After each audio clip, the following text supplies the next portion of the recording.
Hello everyone, welcome to our channel Nanak education point. Myself Heena Takkar. और आज जो है हम लोग जो है क्वेश्चन बैंक लेकर आए हैं आप लोगों के लिए, जिसका सब्जेक्ट का नेम है प्रिंसिपल ऑफ मार्केटिंग।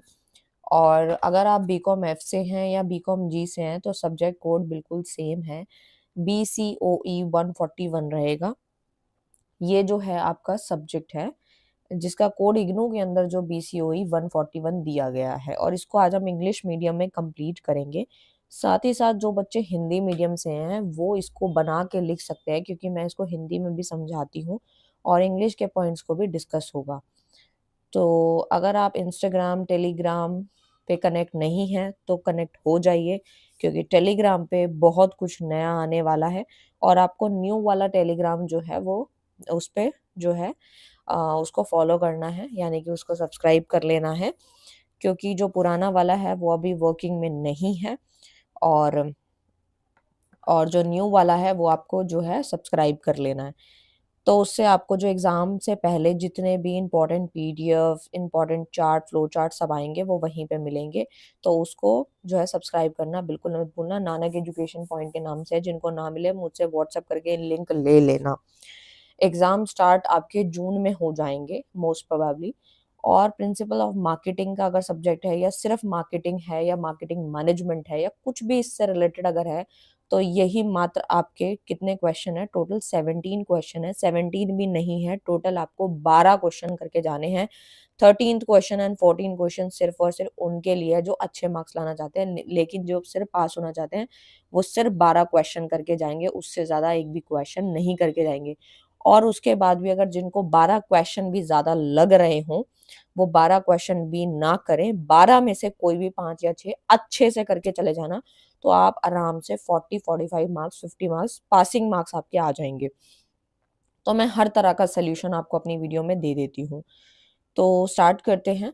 और जिन भी बच्चों के DU में हैं वो, यानी दिल्ली यूनिवर्सिटी से हैं, पटियाला यूनिवर्सिटी, कोई भी XYZ यूनिवर्सिटी से हैं, सिलेबस सारा यही है, टॉपिक भी यही है, चैप्टर आगे पीछे होंगे। बिल्कुल कंफ्यूज नहीं होना कि मैम हमारी जो है राजस्थान यूनिवर्सिटी है, हरियाणा यूनिवर्सिटी है, MDU है, CRSU है, पटियाला है, राजस्थान है, कुरुक्षेत्र है, कोई सी भी XYZ आपकी यूनिवर्सिटी है, तो इस सब्जेक्ट जो है, सब्जेक्ट का नाम अगर ऐसा कुछ लगभग है, मार्केटिंग है, प्रिंसिपल ऑफ मार्केटिंग है, या प्रिंसिपल मैनेजमेंट है, या वट इससे रिलेटेड, मार्केटिंग से कुछ भी रिलेटेड है, तो समझ जाना कि आपके यही क्वेश्चन आपके पेपर में छपे छपाए दिखने वाले हैं।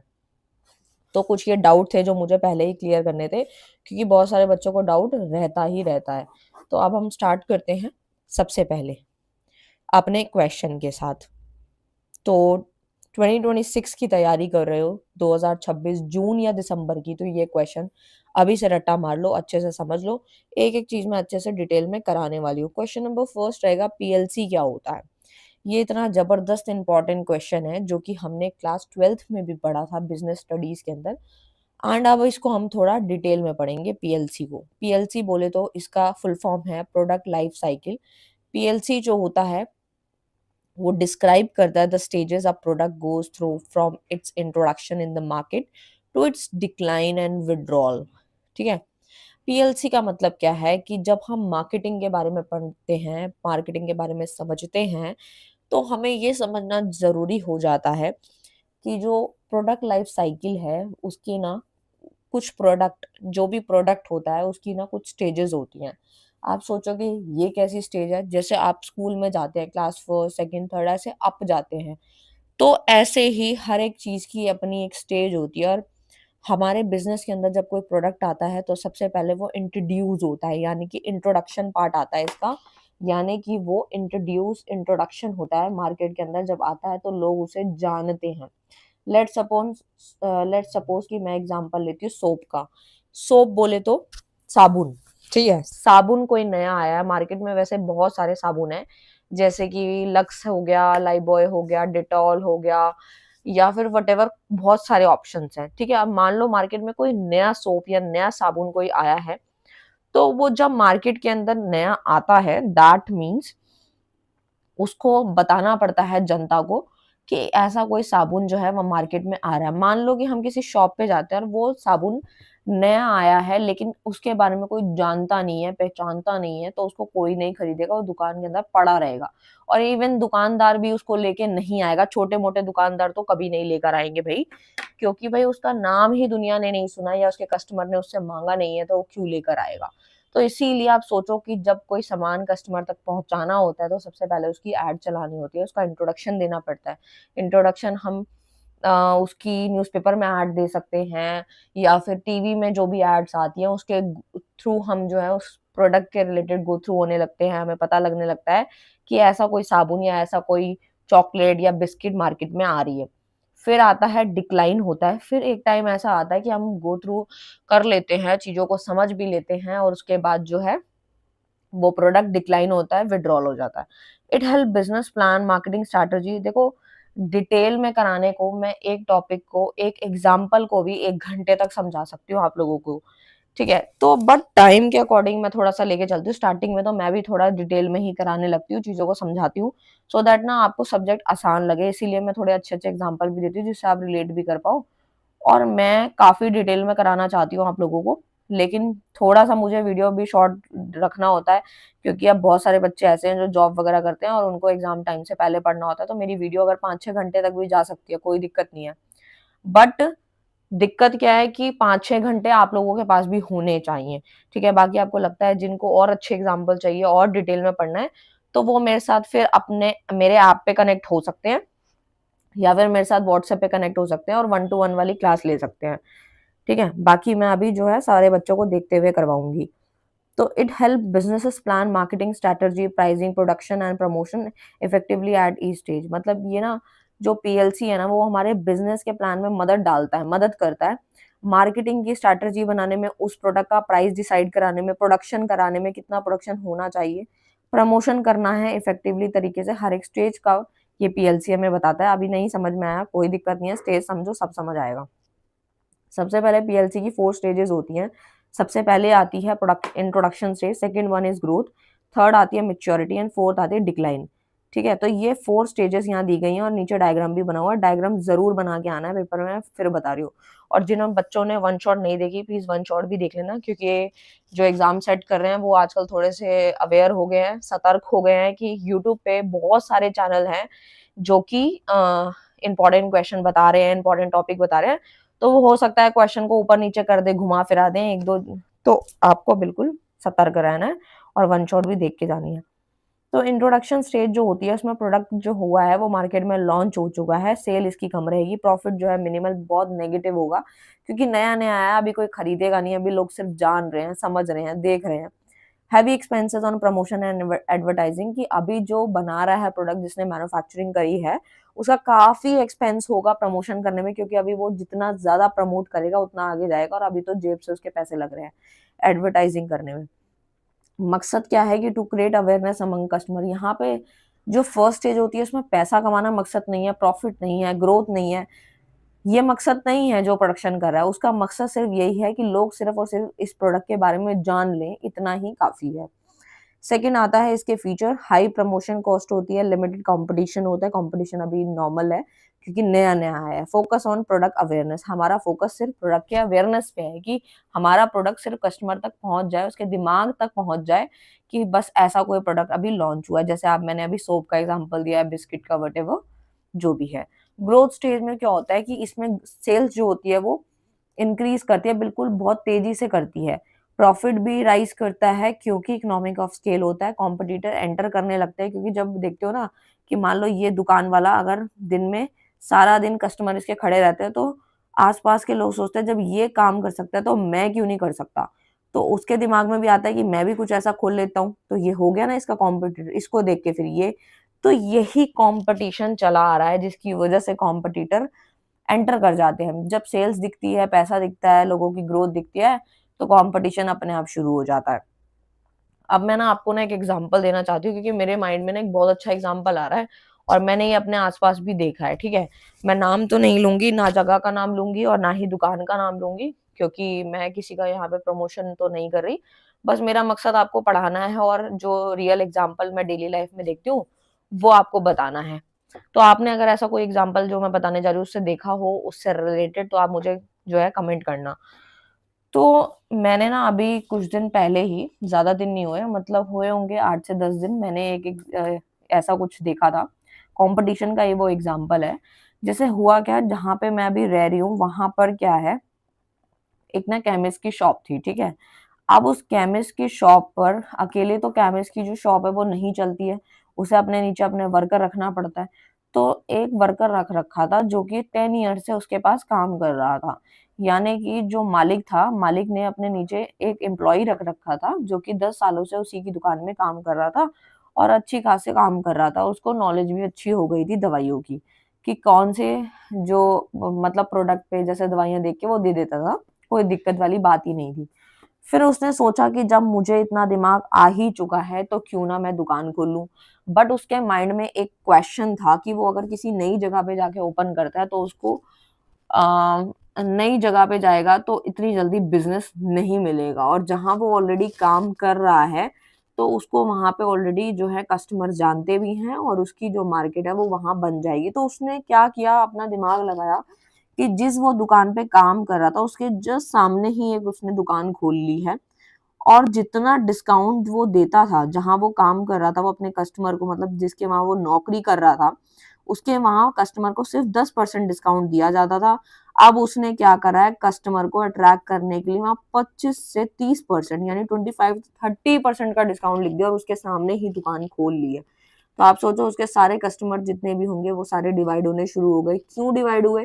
क्योंकि उसने कस्टमर का जो पॉइंट है वो पकड़ लिया, यानी जहां 10% है वहां 30% है, और उसकी गुडविल ऑलरेडी पहले बनी हुई थी, कस्टमर उसको जानते ही थे। तो आप सोच सकते हो कि कंपटीशन इतने हाई लेवल पे है, इस वक्त पीक पे है। हमें ये नहीं पता कि हमारा जो एम्प्लॉय है वो आगे जाके ऐसा करेगा, ठीक है? तो मैंने एग्जांपल देखा था और मेरे माइंड में था, अभी मैंने आपको वो बताया ही है। आपने कुछ ऐसा देखा तो मुझे बताना। नेक्स्ट आता है फीचर्स, आता है इंक्रीजिंग डिमांड। इससे क्या होता है, डिमांड बढ़ जाती है, वाइडर डिस्ट्रीब्यूशन होता है और कॉम्पिटिटिव मार्केटिंग होनी शुरू हो जाती है। नेक्स्ट आता है मेच्योरिटी स्टेज। क्या होती है मेच्योरिटी स्टेज में? आता है sales reach the peak and stabilise, market become saturated, profit begins to decline due to competition. अब सोचो, उस केमिस्ट का मैं एग्जांपल लेती हूँ भाई, जिसकी दुकान पे वो काम कर रहा था, अब उसकी सेल में फर्क आ जाएगा।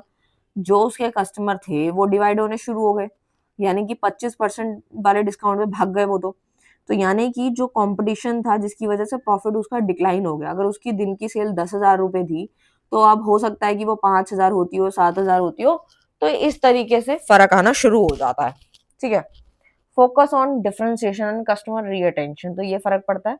नेक्स्ट आता है कि डिक्लाइन स्टेज होती है। डिक्लाइन में क्या होता है, sales and profit fall due to market saturation. अब यहाँ पे क्या है, सेल्स और प्रॉफिट जो है वो दोनों ही गिर गए हैं मार्केट की सैचुरेशन देख के। न्यू टेक्नोलॉजी के आने से चेंजिंग कस्टमर टेस्ट, कस्टमर का टेस्ट चेंज हो गया। अभी तो सिर्फ एग्जांपल था सिर्फ दवाइयों का, अगर मैं किसी फूड का एग्जांपल लेती हूँ, लेट सपोज फूड में भी कंपटीशन है, तो डिक्लाइन में क्या होता है, कस्टमर का टेस्ट चेंज होने लग जाता है। तो कस्टमर का टेस्ट क्यों बदलने लगता है, कि अगर हम टेक्नोलॉजी के साथ नहीं चलेंगे, मार्केट की सिचुएशन नहीं समझेंगे, कस्टमर के बारे में नहीं सोचेंगे, तो कस्टमर का टेस्ट भी बदलने लगता है। जैसे कि कोई समोसे की दुकान है, वो पहले बहुत अच्छी चल रही थी, लेकिन उसके सामने जो है समोसा सस्ता मिल रहा है और उससे अच्छा मिल रहा है, तो कस्टमर का टेस्ट बदल गया, कस्टमर वहां चला गया, तो इससे सेल्स एंड प्रॉफिट गिर जाता है। तो बेसिकली ये इस तरीके का डायग्राम रहेगा, और मैंने वन शॉट में ऐसे हाथ से बना के दिखाया हुआ, तो आप वहां से भी देख सकते हो। पहले इंट्रोडक्शन है, फिर ग्रोथ है, फिर मैच्योरिटी है, फिर डिक्लाइन है, तो इस तरीके से। तो इंपॉर्टेंस में क्या आता है, पीएलसी का क्या फायदा है? अगर हम पीएलसी के बारे में जानते होंगे तो हमें पता होगा, ये स्ट्रेटेजी प्लानिंग बताता है, प्राइस बताता है, प्रमोशन बताता है, प्रोडक्शन कितना करना है, सब बताता है। फोरकास्टिंग भी कर लेता है प्रोडक्ट की परफॉर्मेंस को, यानी कि हमारा प्रोडक्ट कैसा चल रहा है, अभी कौन सी स्टेज पे है, इंट्रोडक्शन फेज में है, ग्रोथ में है, डिक्लाइन में है, या फिर मेच्योरिटी में है। तो टाइमली हमें इनोवेशन करना पड़ता है, प्रोडक्ट का डाइवर्सिफिकेशन करना पड़ता है, कुछ-कुछ नई-नई चीज़ें लानी पड़ती हैं, मॉडरेट होना पड़ता है, मैक्सिमाइज़ प्रॉफिट और ग्रोथ उसी से बढ़ती है। नेक्स्ट क्वेश्चन आता है मार्केटिंग एंड सेलिंग का। कई बार क्या होता है कि हमें समझ में आता है कि दोनों चीज़ें सेम है, बट दोनों ही अलग-अलग है। मार्केटिंग में एक छोटे से वर्ड से, अपने एग्जांपल से समझाती हूँ। मार्केटिंग का मतलब है कि आप अपने प्रोडक्ट को जो है कस्टमर की नीड के हिसाब से उसको पहचान करवा रहे हो और अपने कस्टमर को जो है सैटिस्फाई कर लो। सेलिंग का मतलब है सिंपल सा, आपने जो सामान खरीदा और वो कस्टमर को बेच दिया, वो सेलिंग होता है। मार्केटिंग की डेफिनेशन लिखी है यहाँ, ब्रॉड प्रोसेस है जो कि आइडेंटिफाई करता है, कस्टमर की नीड को पहचानता है कि कस्टमर क्या लेना चाहता है, मार्केट में लेना क्या चाहता है, एंड उस तरह का प्रोडक्ट बना के कस्टमर को जो है सेटिस्फाई करा जाता है और उससे पैसा कमाया जाता है, प्रॉफिट कमाया जाता है, उसको हम मार्केटिंग कहते हैं। तभी कई लोग मार्केटिंग पे बहुत ज्यादा खर्चा करते हैं, और जिन्होंने मार्केटिंग पे खर्चा करा है ना, तो समझ लेना कि काफी आगे बढ़ चुका है वो इंसान। अब बहुत सारी चीजें ऐसी हैं, इंस्टाग्राम का मैं एग्जांपल देती हूँ। इंस्टाग्राम में क्या है, मार्केटिंग ही हो रही है प्रोडक्ट की। यानी कोई अगर कोई सामान, कोई कुर्तियां बेच रहा है, कोई सूट बेच रहा है, कोई अपनी सर्विस दे रहा है, दैट मीन्स वो अपने प्रोडक्ट के बारे में कस्टमर तक पहुंचा रहा है कि ऐसा कुछ ब्रांड है, बार बार ऐड चलानी, बार बार उस एरिया में ऐड आएगी, बंदे को दिखेगा, फिर इंसान भी सोचता है कुछ नया क्रिएटिव है तो चलो जाके विजिट ही कर लेते हैं, तो उससे प्रॉफिट भी कमाया उसने। तो वो मार्केटिंग है, यानी उन्होंने एड पे अगर खर्चा करा है, प्रमोशन पे खर्चा करा है, तो उसका फल मिलता है, धीरे धीरे मिलेगा। सेलिंग में आता है कि कस्टमर के लिए सामान खरीद के जो है हमने बेचा है, ठीक है। मार्केटिंग में क्या होता है, कस्टमर की नीड को सेटिस्फाई कर दिया और लॉन्ग टर्म रिलेशनशिप उसके साथ बिल्ड कर लिया। स्कोप क्या है मार्केटिंग का, कि मार्केट रिसर्च इंक्लूड होती है, प्रोडक्ट में डेवलपमेंट होता है, प्राइसिंग, प्रमोशन, डिस्ट्रीब्यूशन, ये सब होता है। कस्टमर ओरिएंटेशन की बात करूं, focus on what the customer want, customer चाहता क्या है वही सामान लाके दे दो। Focus on customer satisfaction, loyalty पे काम किया जाता है। Make what the market want of the need buyer, buyer की नीड को पकड़ो, लॉन्ग टर्म उसके साथ रिलेशनशिप बिल्ड कर दो। और सेलिंग में क्या होता है, सेल्स को बढ़ाने के लिए, रेवेन्यू को बढ़ाने के लिए हमें सामान को बेचना है, ट्रांसफर करना है, बायर तक पहुंचाना है। फोकस करना है on what the company has, company के पास क्या है। Focus on sale volume, short term profit पे ध्यान देगा, एंड सेलर की नीड पे भी ध्यान देगा। सेलर की नीड पूरी हो गई तो प्रॉफिट हो जाएगा, प्रॉफिट होगा तो ग्रोथ हो जाएगी, और यही हमारा सेलिंग कहलाता है। आई होप आपको क्लियर है, ये तो इतना ही सफिशिएंट है। नेक्स्ट क्वेश्चन आता है चैनल ऑफ डिस्ट्रीब्यूशन का।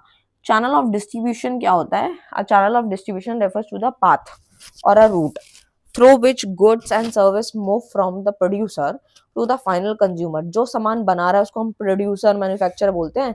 जहां सामान बना और फाइनल कंज्यूमर तक पहुंच गया, उस पाथ को हम लोग चैनल ऑफ डिस्ट्रीब्यूशन कहते हैं, क्योंकि सामान जहां बनता है वहीं पे नहीं बिक सकता। जैसे मैं एग्जांपल के तौर पे बोलूं, यहाँ पे अगर कोई पेन बना या फिर कोई पेंसिल बनी, तो यहीं पे पड़ी नहीं रहेगी, वो आगे कंज्यूमर तक जाने के लिए जो रूट है ना, रूट, उसी को हमने चैनल ऑफ डिस्ट्रीब्यूशन का नाम दिया है, ठीक है। फंक्शन ऑफ डिस्ट्रीब्यूशन चैनल में सबसे पहला आता है मूवमेंट्स ऑफ गुड्स। गुड्स का मूवमेंट हो रहा है, एक जगह से दूसरी जगह जा रहा है, ये स्टोरेज भी करना पड़ता है। कई बार सामान जो है जिस दिन प्रोडक्शन हुआ है उसी दिन नहीं बिक जाता, उसको टाइम लगता है, उसको हमें जो है स्टोर करके रखना पड़ता है वेयर हाउस में। फाइनेंसिंग है, intermediary something provide credit facility, कुछ उधार की फैसिलिटी भी देनी पड़ती है, क्योंकि जो बनाता है वो ज्यादातर उसकी उधारी चलती है, वो अपने होलसेलर को जो है कुछ सामान उधार पे देता है। एंड रिस्क भी उसको बियर करना पड़ता है, जैसे कभी आग लगना, चोरी होना, प्राइस का गिरना, ये सब रिस्क भी बियर करने पड़ते हैं। प्रमोशन भी करना पड़ता है, इन्फॉर्मेशन भी देनी पड़ती है, फीडबैक भी लेना पड़ता है कि किस तरीके से आपको प्रोडक्ट कैसा लग रहा है, कस्टमर की प्रेफरेंस क्या है, उसके अकॉर्डिंग। चैनल ऑफ डिस्ट्रीब्यूशन में सबसे पहला आता है डायरेक्ट चैनल, ये आपने क्लास 11th में बिजनेस स्टडीज में भी पढ़ा होगा। तो डायरेक्ट चैनल में आता है जीरो लेवल चैनल, इसमें कोई मीडिएटर नहीं होता है, जैसे फैक्ट्री आउटलेट है, ऑनलाइन सेल्स है, डोर टू डोर सेलिंग है, इसमें कोई मिडिल मैन नहीं आता, डायरेक्ट मैन्युफैक्चर जो है वो कंज्यूमर को सामान बेच देता है।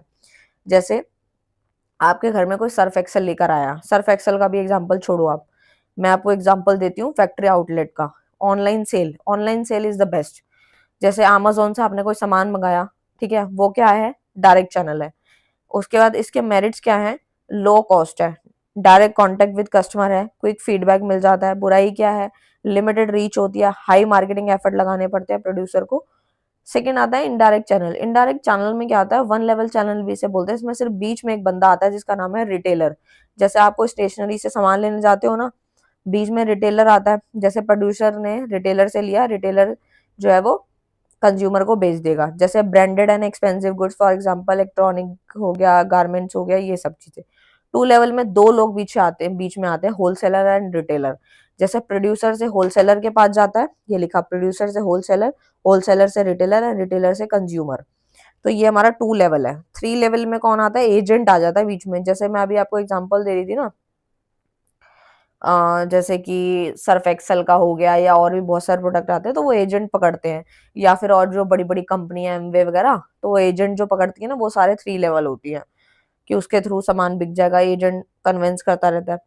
कौन कौन से फैक्टर हैं जो इफेक्ट करते हैं choice of distribution, channel of distribution को? तो सबसे पहला आता है nature of product, perishable goods need short channels. Market size में आता है larger market require longer channels, जितना बड़ी मार्केट होगी उतना लंबा चैनल होगा। एंड फाइनेंशियल स्ट्रेंथ में आता है स्ट्रॉन्ग प्रोड्यूसर में सेल डायरेक्टली, जो स्ट्रॉन्ग प्रोड्यूसर्स होते हैं वो अपना सामान जो है वो डायरेक्टली बेच देते हैं, उनको बीच में कोई नहीं चाहिए। कस्टमर का टाइप कैसा होगा? Buyer preferred direct channel. और जो इंडस्ट्रियल बायर होते हैं ना, वो ज्यादातर डायरेक्ट चैनल ढूंढते हैं, मीडिएटर नहीं ढूंढते।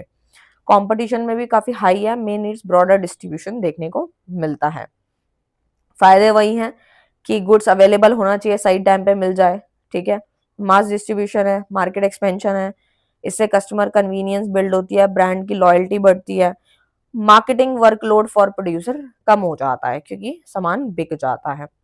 नेक्स्ट क्वेश्चन आता है आप लोगों का मार्केटिंग मिक्स का एंड प्रमोशन मिक्स का।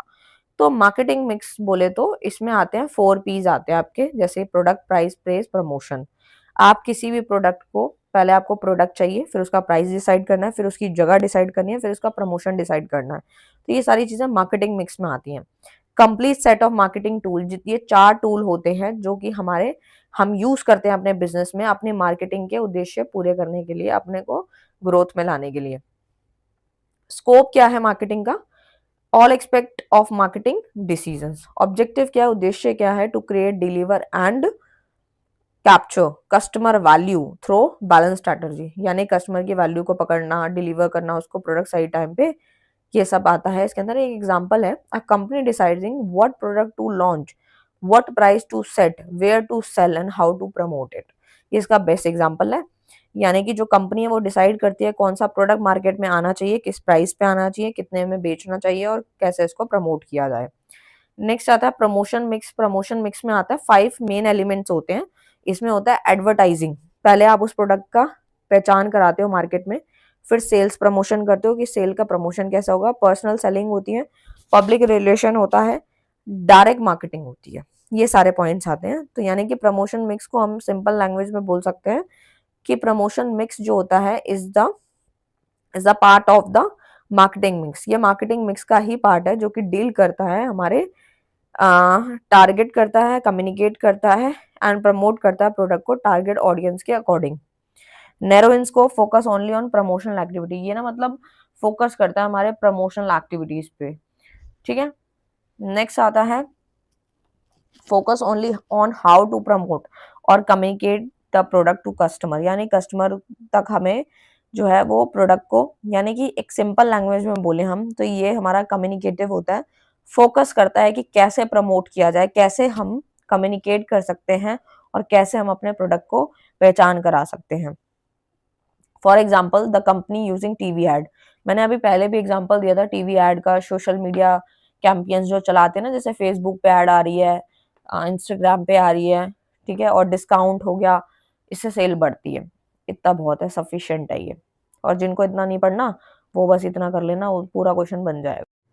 अब हम स्टार्ट करते हैं अपने नेक्स्ट क्वेश्चन से, जो कि क्वेश्चन नंबर 5 है, कंज्यूमर डिसीजन मेकिंग प्रोसेस।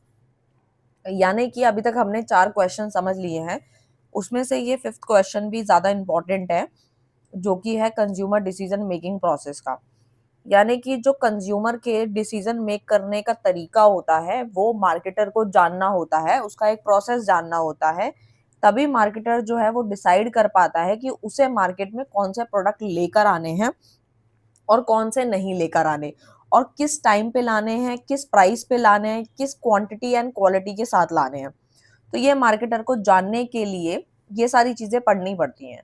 यानी consumer decision making process refers to the step a buyer goes through before, during and after purchasing a product और सर्विस।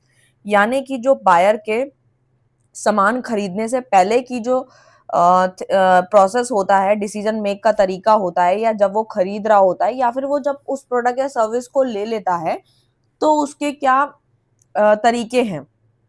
तो ये मार्केटर को काफी हेल्प करते हैं। How consumer make buying choices and what factor influence their behaviour. तो इसके steps हैं, number 1 step is problem and need recognition, यानी कि हम सामान कोई क्यों खरीदते हैं। अगर आप एज अ कंज्यूमर की बात करें तो जो एक कंज्यूमर होता है या बायर होता है वो सामान क्यों खरीदता है, यानी कि उसको उस चीज की नीड है, या फिर उसके पास वो चीज खत्म हो गई है, या फिर उसको वो चीज चाहिए। The process begin when a consumer realize a need और problem that require a solution, यानी कि उस कंज्यूमर को, एक्चुअल कंज्यूमर को नीड होनी चाहिए उस प्रोडक्ट की, रियलाइज होनी चाहिए कि हाँ उसको उसकी जरूरत है या उसको कुछ प्रॉब्लम है, तो उसका उसको सोल्यूशन चाहिए। अब नीड में क्या आता है, the need can arise due to internal factor. अब जो हमारे नीड होती है वो दो तरीके से होती है, number 1 is internal and second 1 is external. Internal में आता लाइक हंगर, ठीक है, थर्स्ट, तो ये सारी चीजें होती हैं। एंड एक्सटर्नल फैक्टर में आता है एडवर्टाइजिंग हो गया, पीयर सजेशन हो गया, ये सब आता है। यानी कि एग्जाम्पल के तौर पे मैं बोलूँ तो feeling hungry, realising the need for food, कि अगर किसी इंसान को भूख लगी है तभी वो कुछ ऑर्डर करेगा, अगर उसको घर का खाने का मन नहीं है तो बाहर का कुछ ऑर्डर करेगा या फिर बाहर से लेकर आएगा। दैट मीन्स उसको भूख लगी है, दैट मीन्स उसको रियलाइज हो रहा है कि उसको खाने की जरूरत है, भूख लगी है। दैट मीन्स ये भी जो है वो उसके डिसीजन मेक का तरीका है। सेकंड जो आता है वो आता है इंफॉर्मेशन सर्च।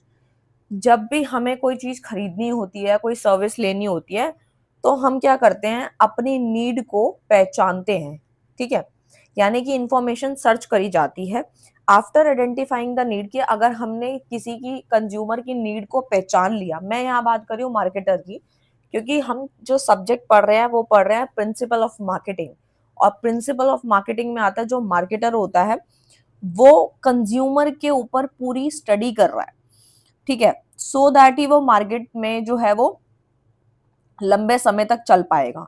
सो अभी यहाँ पर जो मार्केटर है वो यहाँ पर जो है नीड जो है वो पहचान चुका है। उसके बाद क्या है, जो consumer search for information about the product और service that can satisfy it, यानी कि जब इंसान को, कंज्यूमर को उस चीज की जरूरत जब पड़ गई, नीड हो गई, तो वो क्या करेगा, उसने सोचा कि उस प्रोडक्ट के बारे में थोड़ा सा पढ़ लिया जाए, थोड़ी इंफॉर्मेशन जो है कलेक्ट कर ली जाए। जो सर्च है वो किस तरीके से होता है, एक होता है इंटरनल, एक होता है एक्सटर्नल। मैं आपको एक छोटा सा एग्जांपल देती हूँ, फिर आपको समझ आएगा। जैसे कि searching online for near by restaurant और फूड डिलीवरी ऑप्शंस। अगर मान लो कि उस पर्सन को भूख लगी है, उसे कुछ खाना है, उसी का एग्जांपल मैं आगे कंटिन्यू कर रही हूँ। Searching online for near by restaurant, यानी कि उसने अपने आसपास के जितने भी रेस्टोरेंट हैं वो ऑनलाइन कौन कौन से नियर बाय उसके रेस्टोरेंट है उसने उसको सर्च किया। और सेकेंडली उसने फूड डिलीवरी ऑप्शंस भी देखे कि फूड डिलीवरी के क्या क्या ऑप्शंस हैं, ठीक है, तो उसका जो सफर है वो यहाँ तक पहुंच गया है, तो यानी कि वो इंफॉर्मेशन सर्च में आ गया।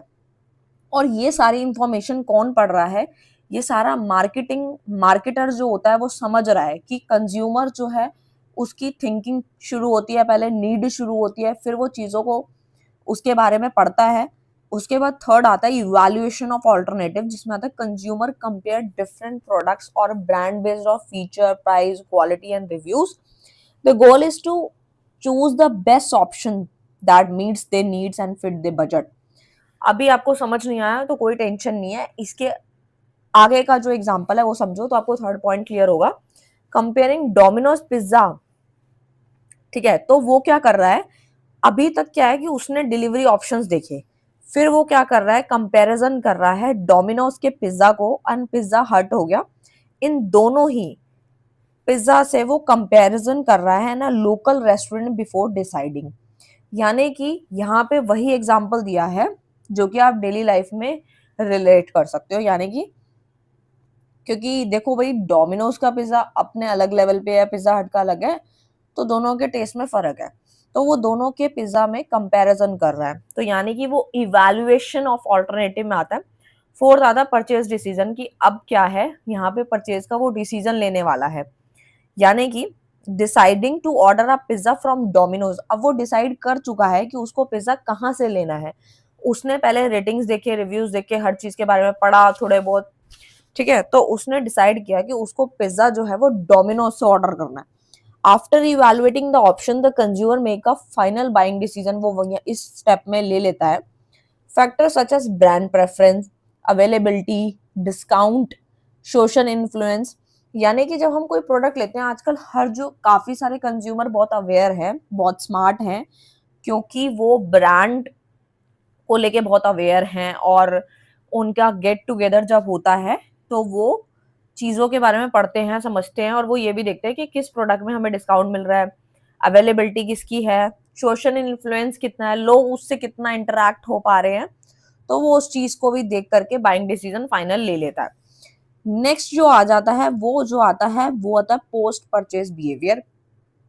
इसमें क्या होता है, after buying and using the product the consumer evaluate satisfaction और dissatisfaction with the purchase. For example, if the pizza was delicious, the consumer may order again and again, if not they will switch brand. ये तो जाहिर सी बात है, अगर आप भी सोचो कि आप कोई भी ब्रांड का या कोई भी प्रोडक्ट या सर्विस लेते हो, तो उससे अगर आप सेटिस्फाई होते हो तो you can go again and again, and you can order the order again and again, ठीक है। इफ नॉट, तो दे विल स्विच द ब्रांड। यानी कि अगर उसको पिज्जा अच्छा लगा तो भाई वो बार बार मंगवा सकता है, और उसको ध्यान में आएगा कि चलो डोमिनोज से मंगाते हैं। बट अगर वो सेटिस्फाई नहीं होता है तो वो उस ब्रांड को स्विच करके अनदर फिर नेक्स्ट टाइम किसी और प्रोडक्ट पे सर्च करेगा।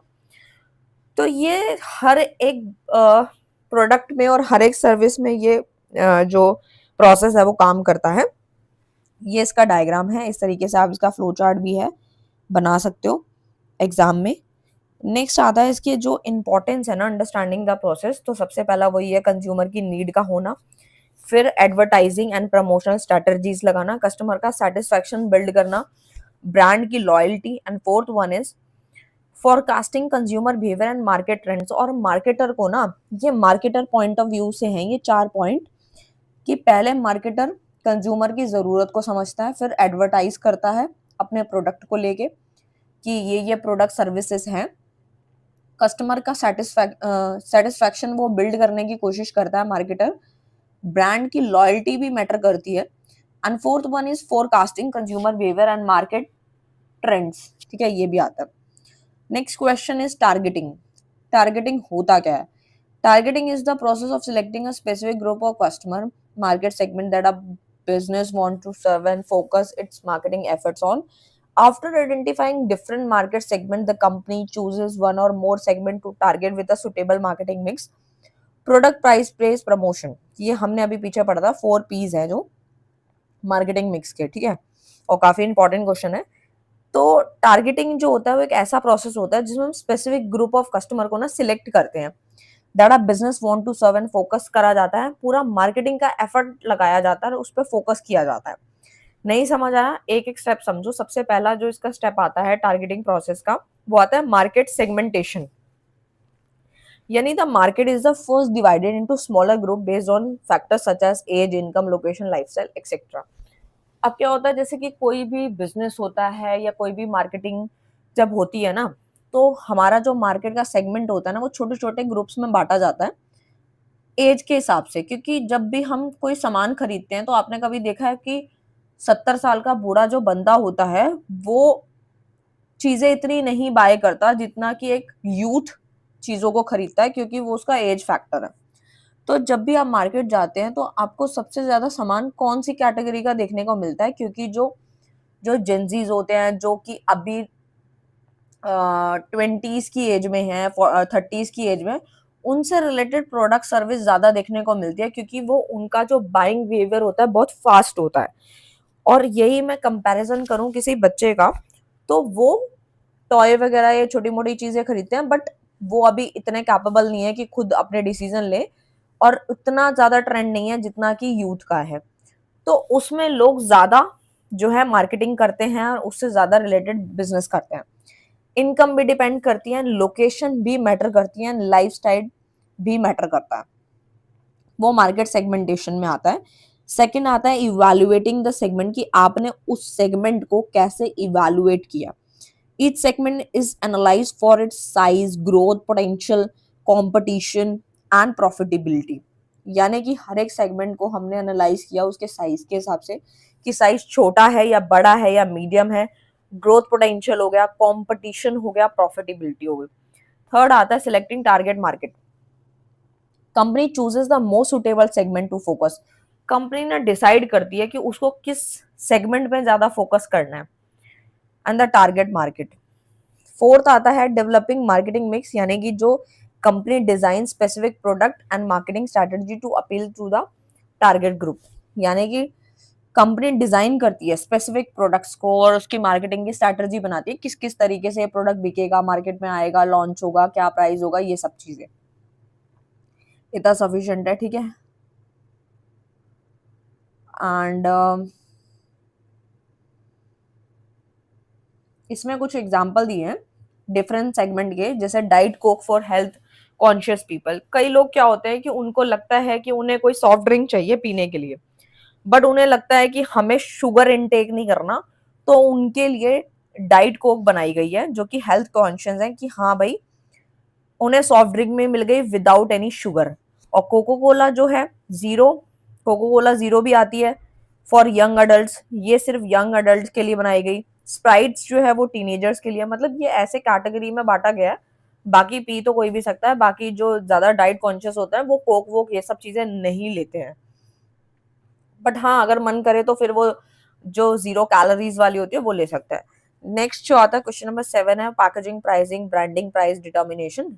तो ये जो क्वेश्चन है ना ये काफी इंपॉर्टेंट है और ये शॉर्ट नोट में भी आ सकता है और डिफरेंस में भी और डेफिनेशन फीचर कुछ भी आ सकता है इसका, तो मैंने एक साथ ले लिया क्योंकि ये जो है सारा इंपॉर्टेंट है। सबसे पहला पैकेजिंग क्या होता है। Packaging is the process of designing and product containers producing container और रैपर्स फॉर अ प्रोडक्ट। देखो कोई भी प्रोडक्ट जो होता है जब वो बन जाता है तो जब हम उसे मार्केट में बेचने लगते हैं तो उसकी पैकेजिंग बहुत मैटर करती है। अब जैसे कोल्ड ड्रिंक है, ठीक है, कोल्ड ड्रिंक का बेस्ट एग्जांपल है। अब कोक जो है वो कहीं ना कहीं किसी बॉटल में आएगी या फिर किसी कैन में आएगी, ठीक है। ऐसा तो है नहीं कि ड्रम भर के रख दिया है और हम उसको पॉलिथीन में जाकर ले रहे हैं या फिर किसी पतीले में जाकर ले रहे हैं, वो सब चीजें नहीं हो सकती ना। ये ऑलरेडी पैकेजिंग है, उस वही पैकेजिंग का पार्ट है। तो यही छोटा सा एग्जांपल जो मैंने आपको दिया ना वो आप लिख सकते हो ताकि आपने एग्जाम में याद रहेगा कि मैम ने कोक वाला एग्जांपल दिया था। Packaging is the process of designing and producing containers और रैपर, की आपने उस प्रोडक्ट को कैसे रैप किया, ठीक है। कंटेनर चाहिए होते हैं जैसे कि वो जो प्रोडक्ट है वो सेफ रहे, यानी वो प्रोटेक्ट रहे, हम पहचानेंगे कि उस प्रोडक्ट में क्या चीज की जरूरत है जिससे कि वो वेस्टेज ना हो एंड वो प्रोटेक्ट रहे। प्रोटेक्शन में आता है safeguard the product from damage leakage and spoilage से वो बचाएगा। कन्वीनियंस में आता है make handling storage and use earlier, यानी कि जल्दी से जल्दी यूज हो, हैंडलिंग स्टोरेज वगैरह जो है वो कन्वीनियंस का ही पार्ट है। आइडेंटिफिकेशन में हम पहचानते हैं कस्टमर रिकॉग्नाइज द ब्रांड, कि कस्टमर ना उस ब्रांड को पहचानने लगता है। जैसे कि मान लो कि हमारा जो कोक है, ठीक है, अब छोटे बच्चे से भी आप पूछोगे ना कि हाँ भाई कोक जो है जो कैन में कौन कौन से आते हैं, मतलब वो फटाफट बता देगा कि हाँ भाई कोको कोला आती है या डाइट आता है। तो ये डाइट तो यानी कि वो दूर से चीजें जो हैं वो ब्रांड को आइडेंटिफाई कर रही हैं, ठीक है, आइडेंटिफिकेशन दे रही है। प्रमोशन में आता है attractive packaging increase sales appear, कि अगर कंपनी को अपनी सेल बढ़ानी है तो वो क्या करेगी, अपनी पैकेजिंग काफी अट्रैक्टिव करेगी सो दैट कंज्यूमर जो है वो अट्रैक्ट हो। फिफ्थ आता है information provide detail like ingredients expiry date and use instruction. Information में आता है कि जैसे कोई कंज्यूमर है, ठीक है, वो क्या क्या चीजें चेक करता है, हर कोई तो नहीं करता, लेकिन जो चीजों को लेके अवेयर रहते हैं वो क्या करते हैं, उस प्रोडक्ट के पीछे जो इंग्रेडिएंट्स होते हैं उसके बारे में पढ़ते हैं कि उस प्रोडक्ट में क्या क्या चीजें हैं, एक्सपायरी डेट क्या है और उसको कैसे यूज करना है, उसके इंस्ट्रक्शन उसके अंदर दे रखे होते हैं और ये हमारा मस्ट है। नेक्स्ट आता है पैकेजिंग के ना कुछ टाइप्स होती है, जैसे कि सबसे पहला primary secondary and tertiary. Primary में आता है जैसे कि सिर्फ एक ही पैकेजिंग होल्ड होती है, उसमें डायरेक्टली होल्ड द प्रोडक्ट, जैसे कि टूथपेस्ट ट्यूब, ठीक है। अब ये क्या है, टूथपेस्ट ट्यूब जो है उसके अंदर कोलगेट है, यानी वो प्राइमरी है। सेकेंडरी पैकेजिंग होती है outer cover of box, cardboard box of toothpaste, आपने देखा होगा कि जब आप कोई टूथपेस्ट लेकर आते हो तो उसके अंदर दो होती है, यानी कि सेकेंडरी पैकेजिंग होती है। फर्स्ट तो होती है प्राइमरी, जो कि ट्यूब होती है, ट्यूब के अंदर कोलगेट है, बट वो जो डब्बे के अंदर जो ट्यूब है वो सेकेंडरी है।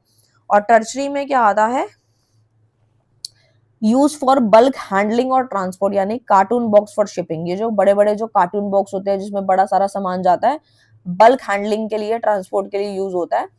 तो उसमें काफी सारी चीजें होती है कि पहले कार्टून बॉक्स होगा, फिर उसके अंदर पैकेजिंग होगी प्राइमरी सेकेंडरी कई तरह की, फिर उसके अंदर छोटा सा कोई डब्बा या जो भी सामान होगा वो सब होगा। इससे क्या होता है, इंपॉर्टेंस क्या होती है, ब्रांड इमेज बिल्ड होती है, सेफ्टी एंड हाइजीन रहता है, इंश्योर रहता है, इन्फ्लुएंस परचेज डिसीजन, कि हमें पता लग जाता है कि वो डिसीजन ले लेता है कि हमें खरीदना है कि नहीं खरीदना। प्राइसिंग क्या होता है, प्राइसिंग तो आपको पता ही है, कोई भी प्रोडक्ट का जो अमाउंट ऑफ मनी है, 10 रुपए का है, 50 रुपए का है, 100 रुपए का, तो उस प्रोडक्ट का या सर्विस का प्राइस है।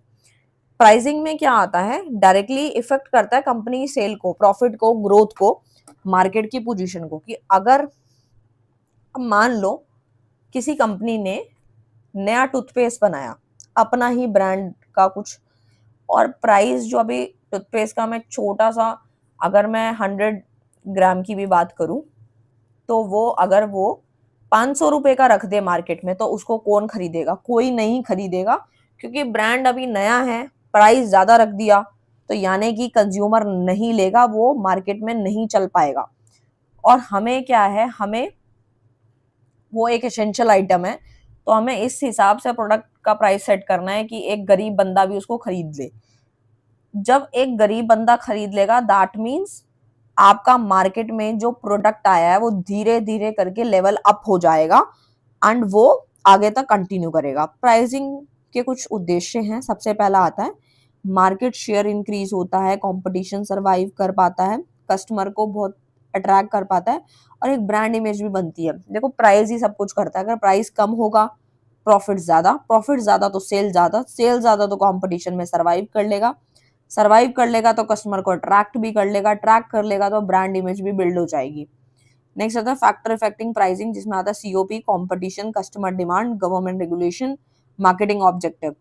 यानी प्राइस कब इफेक्ट करता है, सबसे पहला तो यही है कि जितनी उसकी प्रोडक्शन की कॉस्ट आई है वो भी डिपेंड करता है। कंपटीशन, हाँ जी मार्केट में वो प्रोडक्ट कितने का बिक रहा है, तो हम भी लगभग वही प्राइस रख देते हैं। मैंने अभी 500 रुपए का एग्जाम्पल इसीलिए दिया है ताकि आप जो है रिलेट कर पाओ कि हाँ भाई 500 रुपए का जो 100 ग्राम का जो आता है टूथपेस्ट, वो कोई नहीं खरीदेगा, चाहे कितना बड़ा ही ब्रांड क्यों ना हो। वो सोचेंगे इससे बढ़िया हम कोई दूसरा ही कोलगेट या कोई और ब्रांड का यूज कर लेते हैं। तो प्राइस भी डिपेंड करता है, कस्टमर की डिमांड भी डिपेंड करती है कि कस्टमर कौन सा प्रोडक्ट ले रहा है और हमने उसके जैसा बनाया नहीं बनाया। ये सारे पॉइंट्स होता है। ब्रांडिंग में आता है, branding is the process of giving unique name. आप जब कोई प्रोडक्ट मार्केट में लॉन्च करते हो तो आपको एक यूनिक नेम देना है। अगर आप अपने प्रोडक्ट को यूनिक नेम दे देते हो, एक सिंबल देते हो, कोई डिजाइन देते हो, कोई आइडेंटिटी देते हो, तो वो काफी अच्छा चलता है। जैसे कि मैं एक लक्स साबुन का आपको एग्जांपल देती हूँ।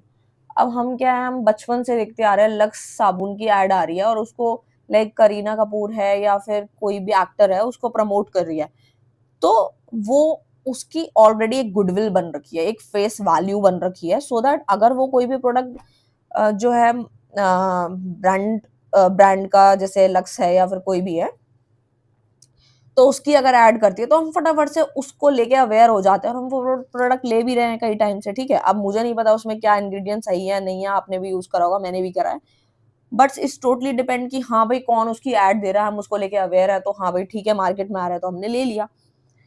तो ये सारे पॉइंट्स हैं।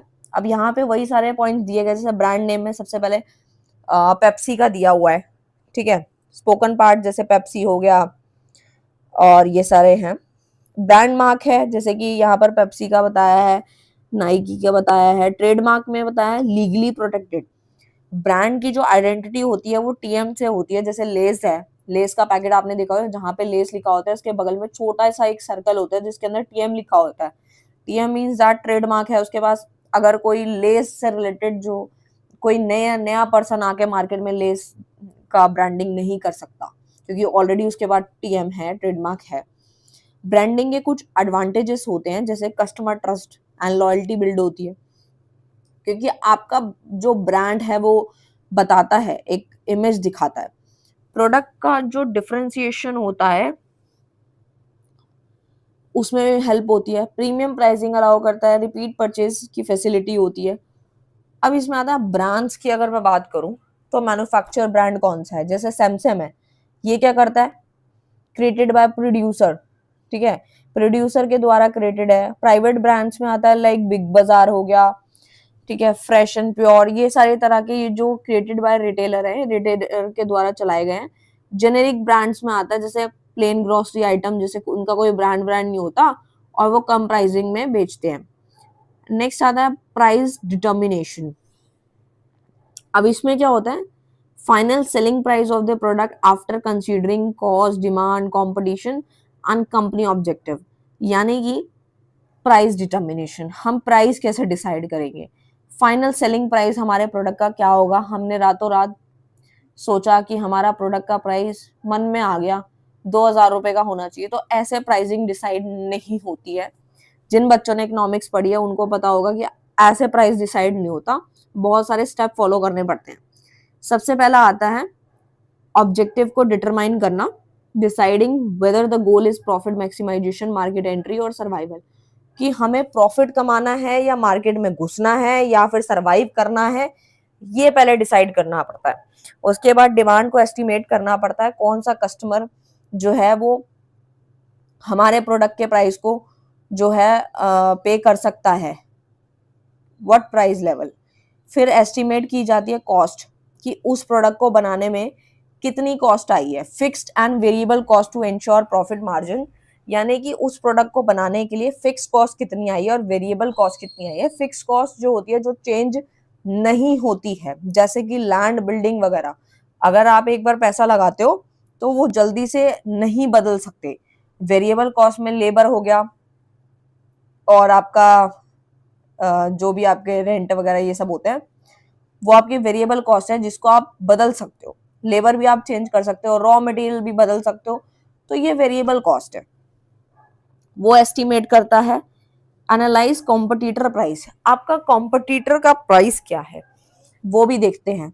प्राइसिंग मेथड सिलेक्ट करना, कॉस्ट प्लस प्राइसिंग होगा, कंपटीशन बेस्ड प्राइसिंग होगा या वैल्यू बेस्ड होगा। फिर फाइनलाइज होता है प्राइस, उसके बाद मॉनिटर और रजिस्टर किया जाता है। आई होप आपको क्लियर होगा, ये इसका फॉर्मूला वगैरह है। जैसे एक कंपनी ने टोटल प्रोडक्शन कॉस्ट जो आई है उसकी वो आई है 500 रुपए per unit. If wants a 20% profit margin, selling price कितना होगा, 500 रुपए तो है ही है टोटल प्रोडक्शन का प्राइस, उसमें ऐड किया है यहाँ पे 20% प्रॉफिट मार्जिन, यानी 20% वो मार्जिन भी रखेगा, तो 500 का 20% 600 होता है, तो 600 रुपीज जो है वो प्राइस सेट हो गया। तो इस तरीके से प्राइस डिसाइड किया जाता है।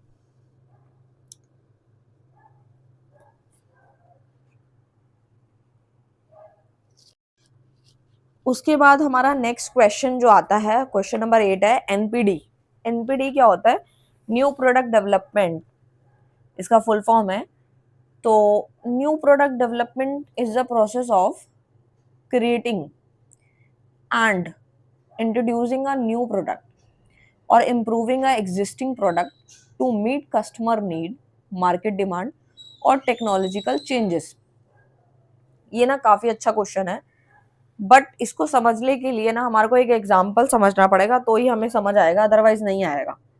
देखो नाम से तो समझ आ रहा है न्यू प्रोडक्ट डेवलपमेंट, कि आप न्यू प्रोडक्ट में कुछ डेवलपमेंट कर रहे हो, यानी कि अगर हम अपना कुछ प्रोडक्ट पहले से बेच रहे हैं तो उसमें कुछ चेंज लेकर आना, उसको पहले से बेहतर बनाना, ताकि जो कस्टमर की जरूरत है वो पूरी हो जाए, ठीक है। बट कुछ ब्रांड्स हैं, जैसे कि हम शैम्पू का एग्जाम्पल लेते हैं या फिर हम किसी सोप का एग्जाम्पल ले ले, उसमें चेंज कुछ भी नहीं हो रहा, डे बाय डे क्वालिटी ही गिर रही है, ठीक है। बट कुछ प्रोडक्ट हैं, कुछ कंपनीज हैं जो उस पर काम कर रही हैं, जैसे कि मैं एग्जाम्पल लेती हूँ लक्स का, लक्स का भी ले सकते हो, या फिर शैम्पू में सनसिल्क हो गया, ठीक है। सनसिल्क काफी लोग यूज कर रहे हैं, बट वो एक ढंग का शैम्पू नहीं है, बट हम उसको यूज कर रहे हैं डे बाय डे, ठीक है। बट कुछ एग्जिस्टिंग प्रोडक्ट, मतलब वो चीज बिक रही है मार्केट में, धड़ाधड़ बिक रही है, तो उनको नीड नहीं पड़ रही कि कुछ चेंज किया जाए या फिर उसमें कुछ अच्छी क्वालिटी आई जाए, ठीक है। तो यानी कि वो बिक, तो एनपीडी के अंदर जो है सबसे पहला जो हमारे स्टेप्स आते हैं वो आते हैं आइडिया जनरेशन का। यानी कि सबसे पहले आइडिया कैसे जनरेट होता है हमारे माइंड के अंदर। तो the process start with collecting new product ideas from various sources. हमें अलग अलग वेरियस सोर्सेज से कुछ आइडिया जनरेट होते हैं। The process start with collecting the new product ideas from various sources, for example employ, customer, competitor, distributor, इन सब से जो है हमें कुछ आइडिया जनरेट होते हैं। क्योंकि मैंने अभी आपको एग्जांपल दिया था न्यू प्रोडक्ट का, और मैंने सनसिल्क का एग्जांपल कंप्लीट किया था। तो वही है कि जैसे कस्टमर है, कोई एम्प्लॉय है, कोई कॉम्पिटिटर है, तो इन सब से भी हमारे कुछ आइडियाज जो है वो जनरेट होते हैं कि हमें उस प्रोडक्ट के अंदर जो है कुछ चेंज करना है या फिर उसको वैसे ही चलने देना है। ये सब गोल क्या है, to generate as many ideas as possible. फिर नेक्स्ट आता है idea screening. All collected ideas are evaluated and unrealistic और अनप्रॉफिटेबल आइडियाज आर एलिमिनेटेड। यानी कि the best and most feasible idea are selected for further studies. मतलब idea को हम screening करते हैं, स्कैन करते हैं, नए नए आइडियाज को हम इकट्ठा करते हैं, उसको इवेलुएट करते हैं, छांटते हैं, और उसमें से पता लगाते हैं कि कौन सा अनप्रॉफिटेबल आइडिया है और कौन सा अनरियलिस्टिक है। थर्ड आता है concept development and testing. The selected idea is developed into a detailed product concept. A small group of potential customer is asked for feedback to the test is appeal. Testing new flavor concept for soft drink amongst target customer. यानी कि कुछ surveys वगैरह होते हैं, छोटे मोटे सर्वे होते हैं जिसमें हम प्रोडक्ट के अंदर कुछ चेंज आ रहा है। तो जैसे कि एग्जिस्टिंग वाला प्रोडक्ट है, जैसे कि मैं एग्जांपल देती हूँ,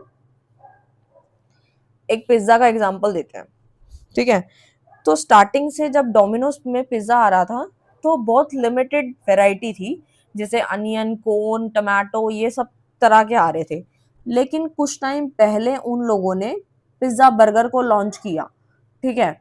और एक पिज्जा के अंदर जो बिग साइज वाला होता है उसमें 7 अलग अलग फ्लेवर्स हो गए। यानी अनियन भी है उसके स्लाइस के अंदर, टमाटो भी है, कॉर्न भी है, मिक्स भी है, सब कुछ मिक्स है। तो ये जो नया नया उन्होंने पिज्जा को जो है अपग्रेड किया टाइम के अकॉर्डिंग, तो वो कस्टमर को, कंज्यूमर को बुलाया और उनको टेस्ट कराया।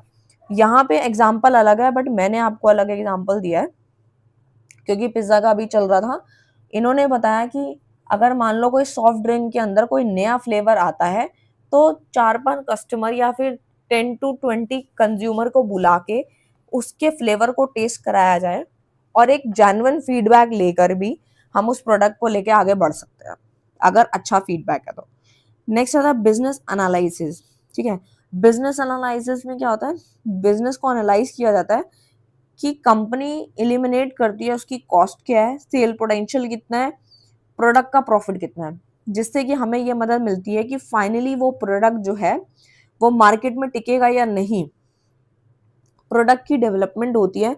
The idea is converted into a prototype working model. यानी कि developing a new model of smartphone for testing before launch. यानी कि नया प्रोडक्ट जैसे ही मार्केट के अंदर कोई मोबाइल आता है, स्मार्टफोन आता है, तो उसको लॉन्च करने से पहले टेस्ट किया जाता है। फिर आता है टेस्ट मार्केटिंग, यानी कि help identify any needed changes before full scale production. यानी कि अगर जरूरत पड़े तो उसमें चेंज कर दो, बजाय कि वो फुल लेवल पे प्रोडक्शन हो जाए उसका उससे पहले ही। यानी कि new snacks launch in one city to check customer response. Next आता है कमर्शियलाइजेशन, प्रोडक्ट लॉन्च होता है जिसमें फाइनल होता है और एडवर्टाइजमेंट, डिस्ट्रीब्यूशन सब कुछ हो जाता है। बाकी फीचर से ही आपके सारे पॉइंट्स बन जाते हैं। नेक्स्ट क्वेश्चन जो आता है वो आता है सर्विसेज का। सर्विसेज जो होती है वो इंटेंजिबल होती है, जिसको आप छू नहीं सकते, सिर्फ फील कर सकते हो, कैनॉट बी सीन। सर्विस को आप ना तो देख सकते हो, ना छू सकते हो, ना स्टोर कर सकते हो, सिर्फ आप उसकी वैल्यू को समझ सकते हो, कस्टमर उससे कितना सेटिस्फाई हो चुका है या हो रहा है। जैसे बैंकिंग है, एजुकेशन है, हेल्थ केयर है, एंड ट्रांसपोर्टेशन, टूरिज्म, इंश्योरेंस। इसमें मैं एक एग्जांपल दे सकती हूँ आपको, इसमें लिखा नहीं है बट मैं वैसी एग्जांपल दे रही हूँ। उसमें क्या होता है, जैसे कि कोई पर्सन कहीं घूमने जा रहा है, तो वो उस घूमने की जगह को ये नहीं बता सकता कि हाँ भाई वो चीज़ जो है मैंने टच करके देखी थी या मेरे को दिखाई दे रही है। वो सिर्फ उस सर्विस को फील कर पा रहा है और उसके बारे में एक्सपीरियंस बता सकता है कि वो जो सर्विस मुझे टूरिज्म कंपनी के द्वारा मिली थी वो कैसी थी। इंश्योरेंस है, कंपनी कम्युनिकेशन में इंटरनेट, मोबाइल, ये सब आता है। इसके फीचर्स हैं, इंटेंजिबिलिटी है, ना तो आप इसे देख सकते हैं, ना छू सकते हैं, ना टेस्ट कर सकते, सिर्फ आप फील कर सकते हो। You can't test a haircut before getting one. Next आता है सेकंड पॉइंट जो आता है इन सेपरेबिलिटी, जिसमें आता है doctor provide treatment and the patient receive it at the same time. यानी जो सर्विस है वो प्रोड्यूस हुई है और कंज्यूम भी हुई है। वेरिएबिलिटी में आता है द सेम रेस्टोरेंट में offer different service experience on different days. The quality of service may vary from person to person, time to time. Variability मतलब वेरी करता है person to person, time to time. फिर next point आता है lack of ownership. Customer do not own a services that only enjoy the benefit on a certain time. For example, when you buy a movie ticket, you pay for the experience, not for the ownership. आप वहाँ के मालिक नहीं बन जाते, आप बस उसके एक्सपीरियंस के लिए वहाँ पैसा पे कर रहे हो, तो इसमें ओनरशिप की कमी रहती है। सर्विसेज के कुछ एग्जाम्पल टाइप्स हैं। एक होता है कंज्यूमर सर्विस। कंज्यूमर सर्विसेज में आता है education, health care, beauty salon, entertainment, ये सब आता है जो कि प्रोवाइडेड होता है डायरेक्टली इंडिविजुअल्स को दिया जाता है। बिजनेस सर्विसेज में आता है like banking, insurance, courier, consultancy, ये सब है। बड़े बड़े बिजनेस खोल रखे हैं और वो अपने कस्टमर को सर्विसेज दे रहे हैं। पब्लिक में आता है गवर्नमेंट, जैसे कि police, public transport, postal service, ये सब आता है।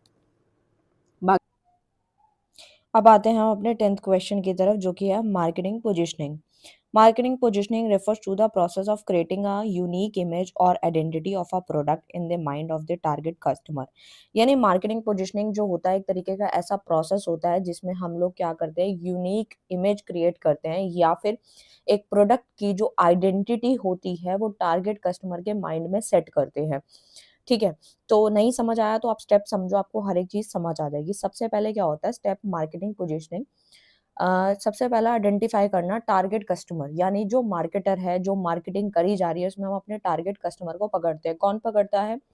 जो हमारा मार्केटर होता है, जो मार्केटिंग कर रहा होता है, वो अंडरस्टैंड करता है who the product is made for and what they need are. किसके लिए ये जो प्रोडक्ट है और किसकी ज़रूरत के हिसाब से है, ये हमें पहचानना पड़ता है अपने टारगेट कस्टमर को। सेकंड आता है एनालाइज कॉम्पिटिटर, कि उसका कॉम्पिटिटर कौन कौन है। Study competitor offering to find a gap और यूनिक सेलिंग प्रपोजिशन। यानी कि सबसे पहले उसका कॉम्पिटिटर निकालते हैं, स्टडी करते हैं कि कॉम्पिटिटर क्या दे रहा है, हम उससे बेस्ट क्या दे सकते हैं, वो सारी चीज़ें। फिर आता है यूनिक सेलिंग प्रपोजिशन, जिसमें आता है कि हाईलाइट किए जाते हैं की बेनिफिट्स, फीचर्स बताए जाते हैं कि उनके जो प्रोडक्ट हैं वो बाकियों से अलग कैसे हैं। पोजिशनिंग स्ट्रैटेजी के कुछ डिज़ाइन हैं।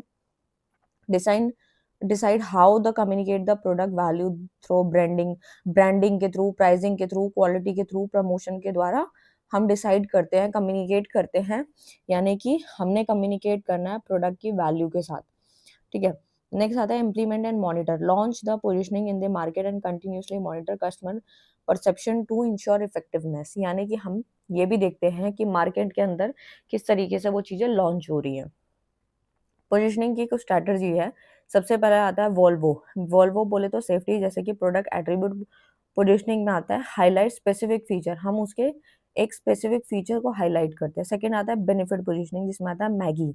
मैगी में आता है क्विक एंड ईजी मील है, बहुत जल्दी बन जाती है, तो ये इसका बेनिफिट है, फायदा है। क्वालिटी की बात करें तो जैसे रॉलेक्स है, वो प्रीमियम लग्जरी वॉच है, रेडमी है, अफोर्डेबल स्मार्टफोन है, तो वो उसकी एक अपनी क्वालिटी है, यानी कि उसकी प्राइस पोजिशनिंग है कि उस प्राइस में, जैसे कि यहाँ पे बताया गया है यूज और एप्लीकेशन पोजिशनिंग। इसमें आता है डेटॉल है, जैसे अब डेटॉल जो होता है वो हाइजीन के लिए यूज होता है, जैसे कि जो न्यू बेबी बॉर्न होते हैं उनको जो जो भी क्लोथ्स पहनाए जाते हैं वो डेटॉल में वॉश होके पहनाए जाते हैं। ठीक है, या फिर हम भी यूज कर लेते हैं।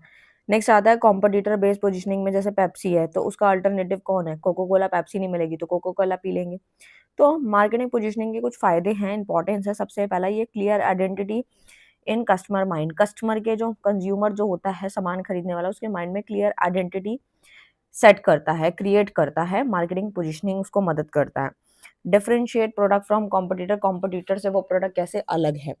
नेक्स्ट आता है ब्रांड लॉयल्टी, सपोर्ट करता है, रिपीट परचेज होता है। अगर प्रोडक्ट अच्छा होता है, यूनिक होता है तो हम बार बार खरीदते हैं। मार्केटिंग कम्युनिकेशन स्ट्रैटेजी को गाइड करता है, मार्केट शेयर इंक्रीज होता है, प्रॉफिटेबिलिटी भी बढ़ती है। एप्पल का आईफोन है जैसे कि position as a premium innovative smartphone for tech savvy customer. Tata Nano में आता है position as a affordable car for middle class family, जो कि छोटी मोटी जो मिडिल क्लास फैमिलीज होती है उनके लिए अफोर्डेबल टाटा नैनो नैनो निकाली गई थी, ताकि उन लोगों को जो है फायदा मिले। तो ये क्या है, हम अपने टारगेट कस्टमर के बारे में सोच रहे हैं कि जो भाई इतना नहीं खरीद सकते तो उनके लिए ये गाड़ी निकाल दो, वो खरीद पाएंगे। ठीक है। नेक्स्ट आता है क्लासिफिकेशन ऑफ प्रोडक्ट। प्रोडक्ट का जो क्लासिफिकेशन होता है कई तरीके से होता है। जैसे कि कुछ कन्वीनियंस प्रोडक्ट होते हैं, जैसे कि हम बहुत फ्रिक्वेंटली बार बार खरीदते रहते हैं और मिनिमल एफर्ट्स के साथ, जैसे टूथपेस्ट है, सोप है, मिल्क है, ये हमारे को चाहिए होते हैं, कन्वीनियंस प्रोडक्ट है। शॉपिंग प्रोडक्ट में आता है जैसे कपड़े, इलेक्ट्रॉनिक, फर्नीचर, ये सब होता है, जिसमें कंपेयर करी जाती है quality, price, style before buying, खरीदने से पहले हम कंपेरिजन कर लेते हैं। उसके बाद नेक्स्ट वाला आता है, थर्ड वाला आता है स्पेशलिटी, यानी यूनिक है वो प्रोडक्ट, कैसे अलग है, उसकी हाई वैल्यू है, कैसी है, ब्रांड प्रेफर, जैसे रोलेक्स वॉच है, लग्जरी गाड़ियां हैं, आईफोन है, ये सब। उसके बाद आता है अनसॉर्ट प्रोडक्ट्स में आता है जैसे कि do not think of buying regularly, जो हम बाइंग नहीं करते, जैसे लाइफ इंश्योरेंस है, कोई सर्विसेज है, तो वो सब आता है। ठीक है।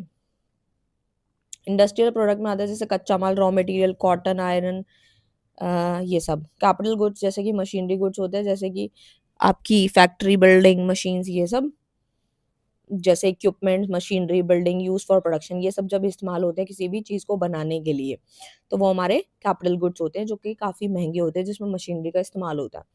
थर्ड आता है सप्लाईज एंड कंज्यूमेबल, जो डे टू डे हम, जैसे लुब्रिकेंट्स हो गया, स्टेशनरी हो गया, ये सब आता है।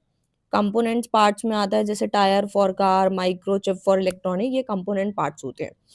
ड्यूरेबल आपको पता ही है, लॉन्ग लास्टिंग आइटम होती है जैसे फर्नीचर, वेहिकल, ये सब। नॉन ड्यूरेबल जो कि खाने का सामान है, साबुन, बेवरेजेस, जो कि हम कंज्यूम करते हैं क्विकली एंड यूज वंस, एक बार यूज करते हैं, जैसे खाना एक बार खा लिया खत्म हो गया। सर्विसेज में आता है बैंकिंग, एजुकेशन, हेल्थ केयर, ये इंटेंजिबल प्रोडक्ट है जिसको आप छू नहीं सकते, देख नहीं सकते, सिर्फ फील कर सकते। प्रोडक्ट क्लासिफिकेशन के कुछ इंपॉर्टेंस हैं, जैसे कि डिजाइनिंग, मार्केटिंग स्ट्रैटेजी में हेल्प करता है, assistant pricing, promotion, distribution decision हो गए, अंडरस्टैंड करता है कंज्यूमर के बिहेवियर को, पकड़ता है, प्रेफरेंसेस दिखाता है, एंड प्रोडक्ट लाइन को सपोर्ट करता है। ये सब एग्जांपल आप वो दे सकते हो यहाँ पर। नेक्स्ट आता है न्यू प्रोडक्ट डेवलपमेंट, एनपीडी। शायद एनपीडी मैंने आपको करा दिया है, एक मिनट चेक कर लेती हूँ मैं। एनपीडी,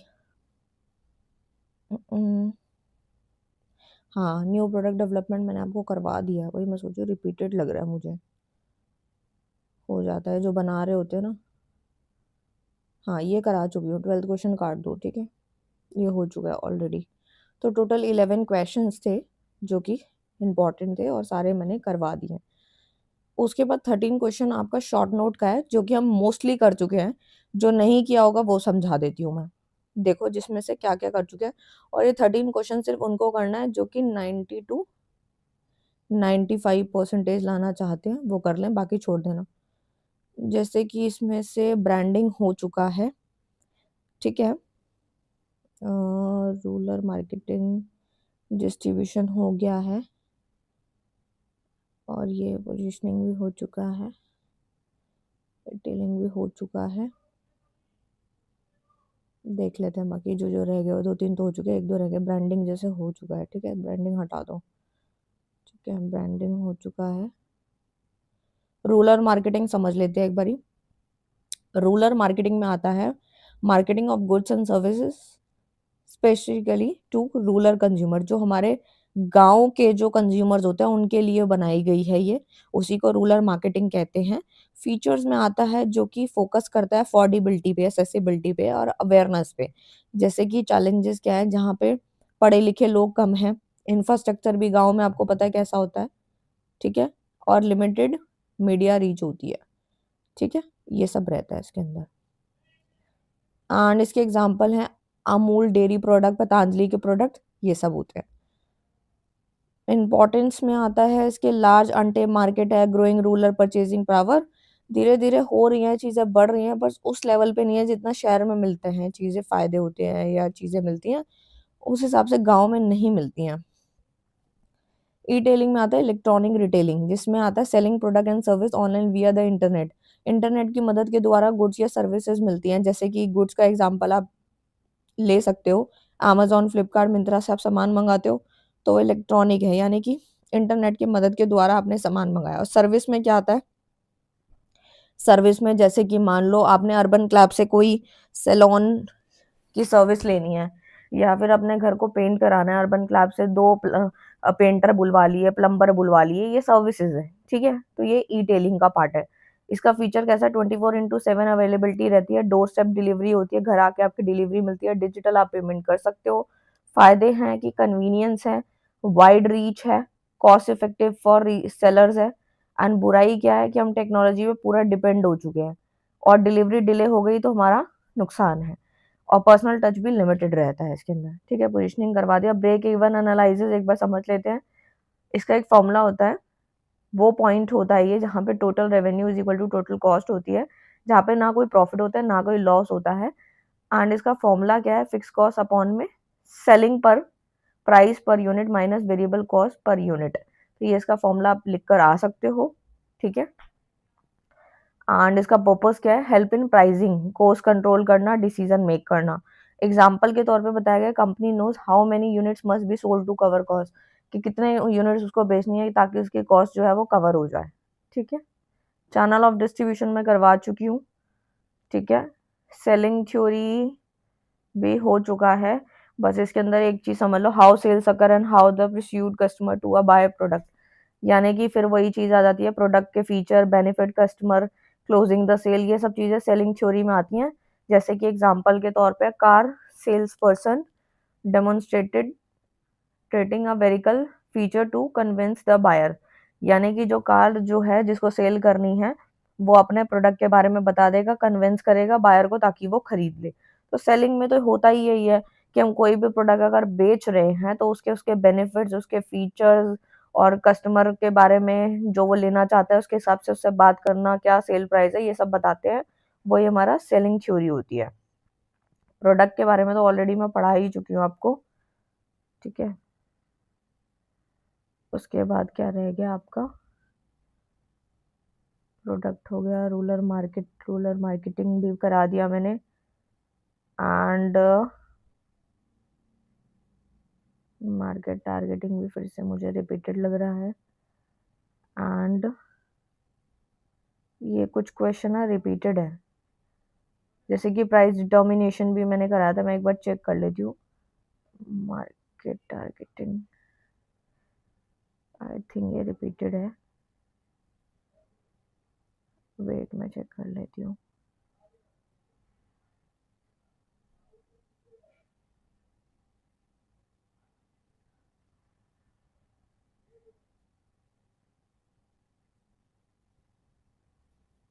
देखो ये टारगेटिंग वही कॉन्सेप्ट है, ठीक है। तो मतलब मैं सारे क्वेश्चन आप लोगों को करा चुकी, जो स्किप करे हैं वो एक्स्ट्रा है, ठीक है, सेम है। तो वीडियो अच्छा लगे तो प्लीज़ उसे लाइक करना, शेयर करना, कमेंट करना।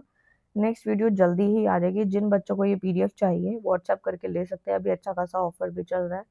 मिलते हैं नेक्स्ट वीडियो में नेक्स्ट टॉपिक के साथ, तब तक के लिए bye bye, thank you so much. Hello everyone, welcome to our channel Nanak education point. Myself Heena Thakkar, और आज हम डिस्कस करेंगे प्रिंसिपल ऑफ मार्केटिंग का गेस्ट पेपर, यानी कि काफी सारे सब्जेक्ट्स के गेस्ट पेपर मैं दे चुकी हूं। अगर आप चेकआउट करना चाहते हैं, चाहे आप फर्स्ट ईयर के स्टूडेंट हैं, सेकंड ईयर के हैं, थर्ड ईयर के हैं, तो आपको गेस्ट पेपर 2025 का एक प्लेलिस्ट बना हुआ है, वहां जाके चेकआउट करना। तो जितने भी मैंने अभी तक बनाए हैं, यानी कि मोस्ट इंपॉर्टेंट क्वेश्चन जो 2025 के अंदर आपको अपने एग्जाम में दिखने वाले हैं, उनके आंसर्स मैंने जो है उसको अच्छे से समझाया है, तो वो आप देख सकते हैं। और जिन बच्चों ने इंग्लिश का और कंपनी लॉ का गेस्ट पेपर बाय किया था और पढ़ा था, तो वो बच्चों के मार्क्स 90 प्लस से भी ऊपर आएंगे।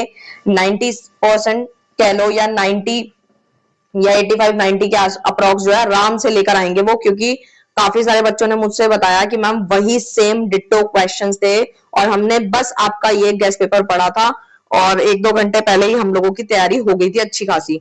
तो देखो वही सारे क्वेश्चंस हैं जो कि मोस्ट इंपॉर्टेंट है, जो आपके एग्जाम में दिखने वाले हैं। तो अभी स्टार्ट करते हैं। वैसे इसका मैंने न्यू सिलेबस के अकॉर्डिंग वन शॉट करवा दिया है, वीडियो ऑलरेडी करवा दी थी। अगर आपने नहीं देखा तो जाके चेकआउट कर लेना, कोड से सर्च कर लिया करो, अगर कोड से ना मिले तो जो आपके सब्जेक्ट का नेम है उससे प्लेलिस्ट में चेकआउट कर लिया करो, ठीक है। और अगर इसका गेस्ट पेपर और आप लोगों को अगर इसके नोट्स दोनों ही चाहिए, अगर आपको यूनिवर्सिटी की बुक पढ़ने में दिक्कत आ रही है, नोट्स नहीं बने, कुछ नहीं पढ़ा, तो गेस्ट पेपर यानी कि इसका पीडीएफ और साथ में आपके नोट्स, इन दोनों का कॉम्बो आपको सिर्फ और सिर्फ मात्र 99 रुपीज में मिल रहा है। लेकिन ये जो ऑफर है वो वैलिड है 20 जून तक, तो आपको सिर्फ और सिर्फ 20 जून तक ही आप इस ऑफर को ग्रैब कर सकते हैं। अगर आपको चाहिए तो आप ले लेना, बाकी उसके बाद थोड़े से प्राइसेस जो हैं वो पहले जैसे ही रहेंगे, ठीक है। तो स्टार्ट करते हैं हम। आप सबसे पहले क्वेश्चन से स्टार्ट करते हैं। Explain meaning and concept of marketing, what is the importance of marketing in a developing economy. तो ये वीडियो मैं इसलिए पहले बना रही हूँ क्योंकि अब आपका 21 तारीख को जो पेपर होने जा रहा है वो इसी सब्जेक्ट का है, ठीक है। तो इसीलिए मैं बना रही हूँ ये। सबसे पहले बात करते हैं हम लोग मार्केटिंग का मतलब क्या है, क्या कॉन्सेप्ट है उसका, ठीक है। तो मार्केटिंग इज द प्रोसेस। तो मार्केटिंग क्या है बेसिकली? मार्केटिंग जो है हमारा एक ऐसा प्रोसेस है जिसमें हम काफी सारी चीजों को क्रिएट करते हैं, कम्युनिकेटिंग होती है, डिलीवरिंग वैल्यू टू कस्टमर, हम अपने कस्टमर्स को वैल्यू डिलीवर करते हैं, and stakeholders. It involves understanding customer needs, creating products of services that meets those needs and promoting them to potential customers. तो देखो सिंपल सा, पहले मैं आपको एक एग्जांपल से समझाती हूँ, उसके बाद हम इन लैंग्वेज पे आएंगे, ठीक है।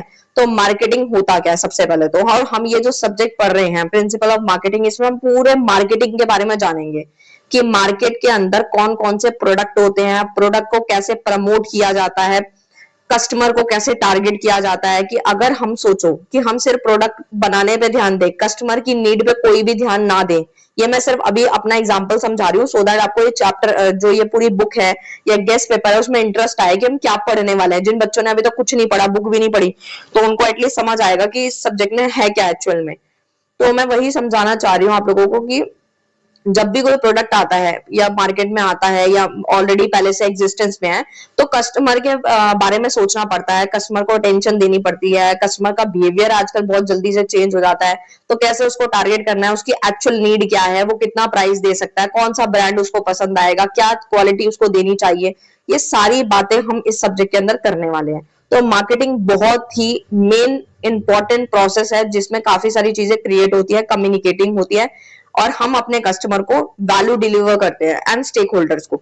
इसमें होता क्या है, इट इन्वॉल्व अंडरस्टैंडिंग, हमें ना अपने कस्टमर की नीड को, जरूरत को पहले समझना पड़ता है, ठीक है। अगर आप कोई प्रोडक्ट बना रहे हो तो सबसे पहले ये सोचोगे ना कि इसका प्रोडक्ट अगर मार्केट में है तो वो कितने का बिक रहा है, वो उसमें क्या क्वालिटीज है। और अगर हम वही सेम चीज बना रहे हैं, अगर कोई साबुन ही है और मार्केट में ऑलरेडी इतने सारी कंपनीज के साबुन है, और अगर आज हम कोई नई कंपनी का साबुन बना रहे हैं तो क्या लगता है कि एक दिन में सब कुछ बिक जाएगा? नहीं, हमें कस्टमर की नीड को पकड़ना है, हमें प्रोडक्ट को क्रिएट करना है, service that meets those needs. हमें कुछ ऐसा मार्केट में प्रोडक्ट या सर्विस लेकर आना है जिससे कि कस्टमर की नीड फुलफिल हो सके, पोटेंशियल कस्टमर प्रमोट हो सके। मैं ना एक्चुअली थोड़ा डेप्थ में करा रही हूँ आप लोगों को और अपने अपने एग्जांपल्स दे रही हूँ सो दैट यही एग्जांपल आपकी शीट को भरेंगे। होता क्या है कि हम काफी सारी वीडियोस ऐसी देख लेते हैं जिसके अंदर आधे घंटे में तैयारी हो रही है या फिर 1 घंटे में, 2 घंटे में।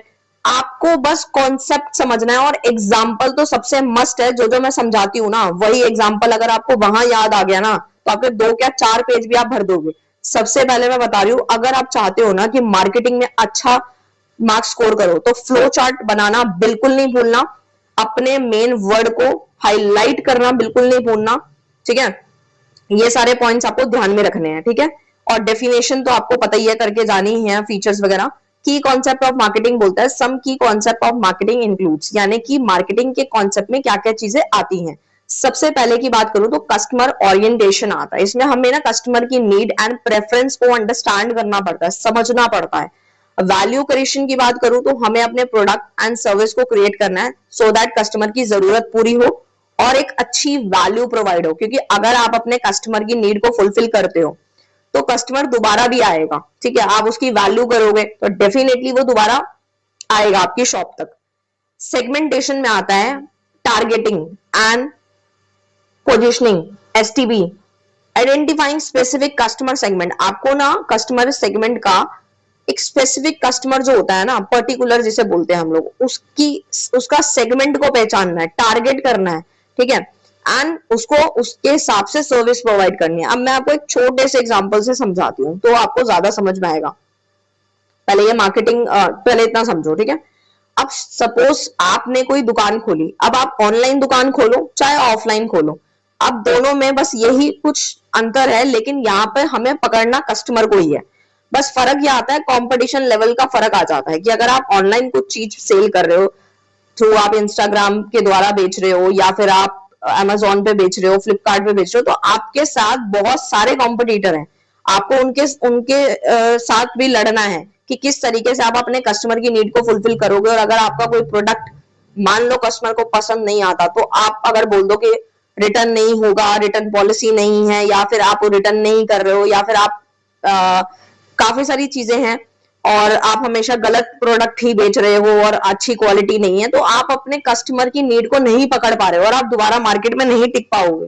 ठीक है, तो इसी वजह से हमें कस्टमर के सेगमेंट्स को जानना होता है, उनको आइडेंटिफाई करना होता है, उनकी नीड्स को फुलफिल करना होता है। ठीक है, दुकान में भी सेम यही होता है कि अगर आपकी दुकान पे कोई सामान लेने आता है, तो अगर आप अपने कस्टमर को, अपनी कस्टमर की नीड, कई बार क्या होता है नीड फुलफिल नहीं हो पाती, हो सकता है कि उसको एक्सचेंज कराना है, हो सकता है उसको रिटर्न करना है, हो सकता है उसको कोई दूसरी चीज दिखानी पड़ जाए दुकान में से, तो ये सारी चीजें करनी पड़ती हैं। कि आप अगर आप सोचोगे कोई बात नहीं, एक कस्टमर ऐसे जाता है तो जाए, लेकिन वही एक कस्टमर आपकी सोसाइटी में गुडविल को गिराता है, जिसकी वजह से 4 लोग जो आने वाले थे वो भी नहीं आ पाते। ठीक है, तो मार्केटिंग इसलिए मस्ट है। ठीक है, मार्केटिंग मिक्स क्या होता है, ये काफी इंपॉर्टेंट क्वेश्चन है। The combination of product, price, promotion, place that a company uses to reach a target market. की एक मार्केट जो है, अगर उसको अपने टारगेट मार्केट तक पहुंचना है तो उसे 4 चीजों का इस्तेमाल करना पड़ता है। सबसे पहले प्रोडक्ट पे काम करे, यानी मार्केटिंग मिक्स आता है। 4 पीस पे काम करता है, प्रोडक्ट, प्राइस, प्रमोशन, प्लेस, यानी कि प्रोडक्ट अच्छा होना चाहिए, प्राइस भी रीजनेबल होना चाहिए कि एक कस्टमर अफोर्ड कर सके। प्रमोशन करे, प्रमोशन पहले तो पैम्पलेट्स के द्वारा होता था, फ्लेक्सी बोर्ड्स ये सब जो लगते थे, लेकिन आजकल तो एड्स वगैरह चलाई जा रही है, इंस्टाग्राम पे, गूगल आप देखते हैं, इन सब पे एड्स चलती हैं। प्लेस भी मैटर करती है, अगर आपका ऑफलाइन है तो प्लेस कैसी है, उसके अकॉर्डिंग प्रोडक्ट बिकता है।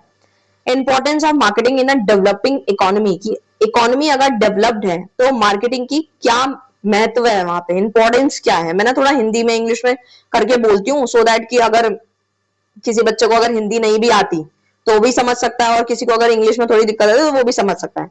तो सबसे पहले इकोनॉमिक ग्रोथ की बात करते हो। Marketing helps to stimulate economic growth by creating demand for product and services. यानी मार्केटिंग ना काफी इंपॉर्टेंट रोल प्ले करता है डेवलपिंग इकोनॉमी में। इकोनॉमिक ग्रोथ होती है इससे, यानी कि मार्केटिंग मदद करता है हमारे इकोनॉमिक ग्रोथ में बाय क्रिएटिंग। हम ना अपने प्रोडक्ट की, सर्विस की डिमांड को फुलफिल करेंगे तो उससे ग्रोथ तो होगी। जॉब क्रिएशन होता है, marketing activity can create job in industries. हमारी इंडस्ट्रीज में जॉब मिलनी शुरू हो जाती है लोगों को, क्योंकि देखो अगर हम मार्केटिंग करेंगे, अगर हम किसी प्रोडक्ट की मार्केटिंग करेंगे, एडवर्टाइजिंग करेंगे, डिस्ट्रीब्यूशन करेंगे, सेल्स करेंगे, तो लोग चाहिए होंगे, तो उन लोगों को एक तरीके से काम मिलेगा और हम उनको जॉब देंगे, पैसे देंगे और वो हमारे बदले काम करेंगे, तो उनको जॉब मिल रही है। ठीक है, किससे मिल रही है, मार्केटिंग से मिल रही है, तो ये कुछ बेनिफिट हुआ। कंपटीशन बढ़ रहा है इससे, marketing promotes competition among business, के बीच में काफी कंपटीशन बढ़ रहा है। जैसे मैंने अभी आपको बताया कि अगर आप ऑफलाइन करते हैं कोई भी काम तो 3 किलोमीटर 5 किलोमीटर के दायरे में 4-5 दुकानें आएंगी, लेकिन अगर आप ऑनलाइन कोई काम करते हैं तो काफी सारे बिजनेसमैन बैठे हैं जो कि आपके प्रोडक्ट में डील कर रहे होंगे। Leading to innovation and better product. पहले के जमाने जैसा नहीं है कि आप अपने प्रोडक्ट को 20 रुपए का एमआरपी है और उसके बाद आप जो है उसको कस्टमर को पागल बना के, या फिर आप चलो 20 रुपए का भी मैं एग्जांपल नहीं लेती, लेट सपोज कोई आप सूट बेच रहे हैं या फिर आप कुछ भी बेच रहे हैं, तो आप कस्टमर को पहले पागल बना सकते थे कि ठीक है ये प्रोडक्ट इतने का है, आज भी बना सकते हो, ऐसी कोई बात नहीं है, बट स्टिल अभी इनोवेशन का टाइम है, बेटर प्रोडक्ट का टाइम है। क्योंकि अगर आप अपने प्रोडक्ट में इनोवेशन नहीं लाते, नहीं नहीं, अब जैसे क्लोथिंग एक ऐसी चीज है, ऐसा बिजनेस है जिसके अंदर फैशन बहुत मैटर करता है, कि अगर वो चीज ट्रेंड में है तो आपकी बहुत पीक पे सेल होती है, लेकिन अगर वो ट्रेंड में नहीं है तो वेस्टेज भी बहुत होती है कि अब उस प्रोडक्ट को कोई नहीं लेने वाला, वो ऐसे ही पड़ा रहेगा। ठीक है, इम्प्रूव स्टैंडर्ड ऑफ लिविंग भी इससे इंप्रूव होता है by providing access to goods and services, market can improve the standard of living for consumers, है ना। नेक्स्ट अगर बात करूं तो benefit of marketing in developing economy, हमारे डेवलपिंग इकोनॉमी के अंदर क्या बेनिफिट है मार्केटिंग के, तो सबसे पहला आता है इकोनॉमिक एक्टिविटी वही इंक्रीज होती है, यानी मार्केटिंग जो है वो हमारे इकोनॉमिक एक्टिविटी को भी इंक्रीज करता है, डिमांड बढ़ाता है, नई नई अपॉर्चुनिटीज आती हैं, रिसोर्स एलोकेशन भी इंप्रूव होता है, यानी कि मार्केटिंग मदद करता है रिसोर्स को एलोकेट करने में ताकि वो ज्यादा से ज्यादा इफेक्टिवली तरीके से एफिशिएंटली तरीके से यूटिलाइज हो जाए, रिसोर्सेज संसाधन हमारे वेस्टेज ना हो, और कस्टमर की नीड और प्रेफरेंस को पहचानो। अगर हमने कस्टमर को भगवान समझ लिया और उसकी हर बात मान ली, उसके अकॉर्डिंग चल लिए, तो सेल्स होना मस्ट है, और उसके बाद ग्रोथ से कोई नहीं रोक सकता हमें। इंक्रीज फॉरेन इन्वेस्टमेंट, हमारी जो फॉरेन इन्वेस्टमेंट है वो भी इंक्रीज होती है। Effective marketing can attract foreign investment, देखो मार्केटिंग जो होती है ना बहुत इफेक्टिव टूल है हमारे फॉरेन इन्वेस्टमेंट को अट्रैक्ट करने में। इंटरनेशनल ट्रेड भी हमारा प्रमोट होता है कि अगर आप अच्छी मार्केटिंग करोगे, इन सब पे काम करोगे, और आपको एक प्रोडक्ट की अच्छी ब्रांडिंग, ये सारी चीजें जब आ जाती हैं प्रॉपर वे में, तो आपको जो है इंटरनेशनल भी आप अपना ट्रेड कर सकते हो, एक्सपोर्ट इंपोर्ट हो सकता है। ठीक है, इतना क्लियर हुआ आपको, समरी अब गो थ्रू कर सकते हो अगर शॉर्ट में लिखना है तो। उसके बाद ये फ्लो चार्ट सा बना है, आप अपने एग्जाम्स में बना के आ सकते हो। नेक्स्ट क्वेश्चन पे आते हैं, explain various type of market, explain the characteristic बोलो या फीचर बोलो ऑर्गेनाइजेशन मार्केट के। तो सबसे पहले सर्वल टाइप ऑफ मार्केट होता है, सबसे पहला आता है कंज्यूमर मार्केट। कंज्यूमर मार्केट नाम से क्लियर है, कंज्यूमर यानी कि जो यहाँ पे प्रोडक्ट को कंज्यूम करने वाला है। A market where product are sold to individual for personal consumption, वो अपने पर्सनल कंजम्पशन के लिए यहाँ पर सामान को खरीद रहा है मार्केट में जाके, जैसे कि कोई बहुत सारे मार्केट्स होते हैं, बुद्ध बाजार हो गया, वीर बाजार हो गया, या फिर लाजपत मार्केट हो गया, बहुत सारी मार्केट में कोई इंडिविजुअल जा रहा है, मग लेने के लिए जा रहा है, कॉफी मग लेने जा रहा है, मैट लेने जा रहा है, डोर मैट लेने जा रहा है, तो अपने पर्सनल कंजम्पशन के लिए जा रहा है, तो कंज्यूमर मार्केट हुआ। ऑर्गेनाइजेशन मार्केट आता है, अब market where product are sold to businesses, government and institution, नाम से ही क्लियर है कि ऑर्गेनाइजेशनल मार्केट वो होती है, ये एक ऐसी मार्केट है जहां पे प्रोडक्ट जो होते हैं, वेयर प्रोडक्ट आर सोल्ड, किसको बेचे जाते हैं, बिजनेसेस को बेचे जाते हैं, और बिजनेसेस जो होते हैं वो आगे फर्दर जो है कस्टमर को बेचते हैं। ठीक है, तो गवर्नमेंट को बेचा जाता है और इंस्टीट्यूशन को बेचा जाता है। इंडस्ट्रियल मार्केट में आता है, market where product are sold to business that use them to produce other goods और सर्विसेज, यानी कि इंडस्ट्रियल मार्केट है ये, यानी कि product are sold to businesses, फिर से बिजनेसेस को बेचा जाता है सो दैट यूज कर सके एंड प्रोड्यूस कर सके, आगे कोई सामान को प्रोड्यूस करके बेच सके। रीसेलर मार्केट नाम से ही क्लियर है, a market where product are sold to intermediaries who resell them to others, यानी कि वो बीच के लोग हैं जो कि सामान को लेते हैं और आगे फर्दर बेचते हैं, तो उसको रीसेलर, यानी नाम से ही समझ आ रहा होगा, रीसेल लेके फिर बेचना। ऑर्गेनाइजेशन मार्केट के कुछ फीचर्स होते हैं, सबसे पहला आता है derived demand. Demand for product in organisational demand is derived from the demand for the final product and service. Large purchases होती है इसके अंदर, यानी कि जो बायर है वो लार्ज अमाउंट में, यहाँ मात्रा में सामान को खरीदता है ऑर्गेनाइजेशनल में। ठीक है, तभी तो आगे बेचेगा ना। प्रोफेशनल परचेजिंग में आता है, organisational buyer often have professional purchasing departments होते हैं। ठीक है, कम्प्लेक्स बाइंग डिसीजन में आता है, buying decision in organisational market are often complex and involve multiple stakeholders होते हैं, एक स्टेक होल्डर नहीं होता, यहाँ पे काफी सारे स्टेक होल्डर्स होते हैं। ठीक है, लॉन्ग टर्म रिलेशनशिप्स आते हैं, यानी कि जो organisational buyers often seeks to establish long term relationship बनाता है वो अपने सप्लायर के साथ, क्योंकि अगर अच्छी खासी बॉन्डिंग होगी सप्लायर के साथ तो डेफिनेटली सामान जो है वो बार बार खरीद सकता है, और जब कभी उसके पास पेमेंट करने को पैसे नहीं होंगे तो वो उधार पे लेके भी सामान को ला सकता है और बाद में फर्दर पेमेंट कर सकता है। There are several type of organisation market, जिसमें B2B मार्केट आता है, a market where business sell, business क्या करता है, सेल करता है, प्रोडक्ट या सर्विस देता है बिजनेस को ही, B2B यानी बिजनेस टू बिजनेस होता है ये। ठीक है, इसमें कंज्यूमर का कोई काम नहीं है। गवर्नमेंट मार्केट नाम से ही क्लियर है, क्या market where product and service are sold to government agencies, यानी कि जो हम अपनी सर्विस या प्रोडक्ट जो बेच रहे हैं ना वो गवर्नमेंट एजेंसीज को दे रहे हैं सो दैट वो आगे बेचते हैं। इंस्टीट्यूशनल मार्केट में आता है, market where product and service are sold to institutions, जैसे कि हम किसी भी स्कूल में कोई अपना गुड्स बेच रहे हैं, हॉस्पिटल्स हो गए, या फिर NPO हो गया, नॉन प्रॉफिट ऑर्गेनाइजेशन, जिसकी मकसद पैसा कमाना नहीं है, इन सबको हम अपना कोई प्रोडक्ट या सर्विस डिलीवर कर रहे हैं। जैसे कि इंस्टीट्यूशन मार्केट में आता है हम लोगों का, जैसे मैं स्कूल का एग्जांपल लूं तो स्कूल के अंदर क्या होता है, कई बार क्या कहते हैं स्कूल वाले, क्या बोलते हैं कि हमारे स्कूल की ही कॉपीज आपको यूज करनी है, तो वो भी कहीं ना कहीं टाई अप होता है उनका प्रिंटिंग से, तो कॉपियां उनके नाम की प्रिंट्स होके आती हैं या फिर बुक्स प्रिंट होके आ रही हैं, तो यानी कि जो वो प्रोडक्ट आ रहा है, यानी कि जो सामान जो आ रहा है वो पर्टिकुलर एक जगह से आ रहा है, यानी इंस्टीट्यूशनल मार्केट कहलाएगा वो। Importance of understanding organisation market की अगर बात करूं तो हमें अपॉर्चुनिटीज को पहचानना है, ठीक है, कि हमारा जो सेल करने वाले हम प्रोडक्ट वो किसको करने वाले हैं, ठीक है, बिजनेस को, गवर्नमेंट को, इंस्टीट्यूशन को, किसको डेवलप करना है, अपनी टारगेट मार्केट स्ट्रेटजी लगानी है, ठीक है, लॉन्ग टर्म रिलेशनशिप बिल्ड करने हैं, ठीक है, सो दैट हमारा सामान बिके, और समरी वगैरह आप बिल्ड कर सकते हो। नेक्स्ट आता है what are the factor influencing consumer behaviour, explain consumer buying process. इसमें होता पता है क्या है, देखो बाइंग बिहेवियर यानी कि कंज्यूमर का बिहेवियर, आज हम क्यों बात कर रहे हैं, बार बार हम काफी सारे सब्जेक्ट्स के अंदर कंज्यूमर बिहेवियर के बारे में डिस्कशन करते हैं। तो कंज्यूमर को हमने भगवान क्यों बना दिया, क्योंकि कंपटीशन बहुत बढ़ चुका है। यहाँ पे जो चर्चा हो रही है वो कंज्यूमर के लिए हो रही है, पूरी किताब कंज्यूमर पे बनी हुई है। समझ लो कि कंज्यूमर जो है उसकी नीड कैसे पूरी होगी, उसको क्या ब्रांड चाहिए, कितने रुपए का चाहिए, कौन सी एज के बच्चे या कौन सी एज के लोग इसको खरीदने वाले हैं, ठीक है। तो ये सारी चीजें आती हैं कंज्यूमर बिहेवियर में। तो कौन कौन से वैरायटी ऑफ फैक्टर इन्फ्लुएंस करते हैं। सबसे पहले कंज्यूमर का बिहेवियर कल्चर फैक्टर पे डिपेंड करता है, कल्चरल फैक्टर पे। सबसे पहले कल्चर हो गया, सब कल्चर हो गया, सोशल क्लास हो गया, ये ना इन्फ्लुएंस करती है कंज्यूमर के बिहेवियर को कि ये सामान लेना चाहिए। जैसे हमारे कुछ कल्चर है, ठीक है, या कोई सोशल क्लास है, उसको फॉलो करने के लिए जो कंज्यूमर है उसका बिहेवियर चेंज हो जाता है, ठीक है। सोशल फैक्टर में आता है रेफरेंस ग्रुप हो गया, फैमिली है, सोशल रोल्स है, ये ना कंज्यूमर के बिहेवियर को बदलती है। जैसे इंस्टाग्राम पे किसी फैमिली ने किसी को प्रोडक्ट दिखा दिया, ये प्रोडक्ट बहुत अच्छा लग रहा है, आगे फॉरवर्ड कर दिया तो हमने भी मंगा लिया। तो वो सोसाइटी फैक्टर जो था ना, फैमिली और ग्रुप की वजह से हम इन्फ्लुएंस हो गए, हमारा बिहेवियर चेंज हो गया, ठीक है। पर्सनल फैक्टर में आता है एज, एज बहुत मैटर करती है। जैसे कि आजकल आप देख रहे हो कि 13-14 साल से लेकर के 25 नहीं 30 35 एज तक जो है सामान खरीदने की इच्छा थोड़ी ज्यादा रहती है। गैजेट्स हो गए, काफी सारी चीजें आती हैं।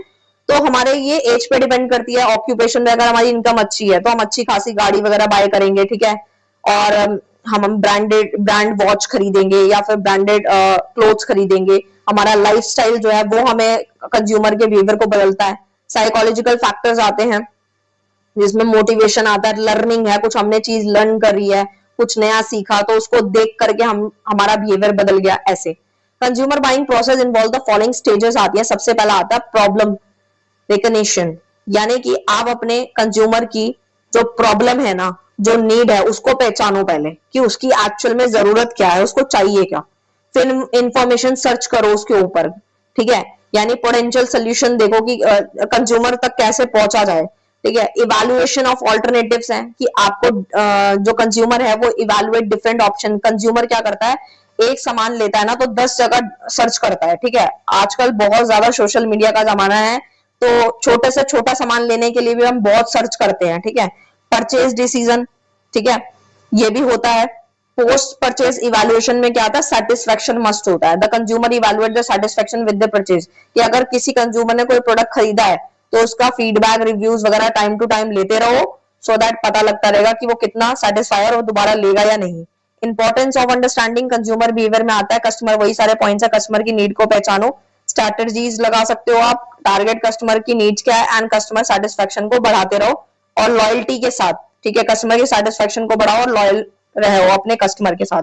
Application of consumer behaviour knowledge की अगर मैं बात करूं तो प्रोडक्ट डेवलपमेंट, आप अपने प्रोडक्ट नीड के अकॉर्डिंग जो है प्रोडक्ट को बनाओ। मार्केट कम्युनिकेशन काफी अच्छा होना चाहिए, टारगेट कस्टमर तक पहुंच जाओगे, और कस्टमर की सर्विस काफी अच्छी होनी चाहिए, ठीक है। नेक्स्ट आता है define classification of product and advantage of diversification, what are the stages in new product development. यानी कि प्रोडक्ट पे बात कर रहे हैं कि जो प्रोडक्ट है वो कितने टाइप्स के होते हैं। तो कंज्यूमर प्रोडक्ट जो होता है ना वो पर्सनल यूज के लिए होता है, दूध दही ब्रेड ये सब हो गया। इंडस्ट्रियल प्रोडक्ट में क्या आता है कि आपके प्रोडक्ट यूज बाय बिजनेसेस, ये बिजनेस यूज करता है इंडस्ट्रियल प्रोडक्ट, सो दैट कुछ नया सामान या सर्विस को बना सके। ड्यूरेबल गुड्स जो होते हैं over a long period of time के लिए होते हैं, लेकिन जो नॉन ड्यूरेबल होते हैं ना उनको जल्दी जल्दी यूज करना पड़ता है, ठीक है। अब नॉन ड्यूरेबल में जैसे कि आप दूध दही ले सकते हो, ठीक है, इनको जल्दी जल्दी, सब्जियां हो गई, फ्रूट्स हो गए, ज्यादा जल्दी आप इनको कंज्यूम करना पड़ता है बहुत जल्दी तरीके से, नहीं तो ये खराब हो जाती है, ठीक है। और सर्विसेज में आता है इंटेंजिबल प्रोडक्ट्स, ठीक है, जिस प्रोडक्ट को आप देख नहीं सकते, छू नहीं सकते, सिर्फ फील कर सकते हो, ये सर्विसेज होती है। जैसे कि आप कोई भी सर्विस ले लो, जैसे सैलून की सर्विस है या फिर लॉयर की सर्विस है, ये सब।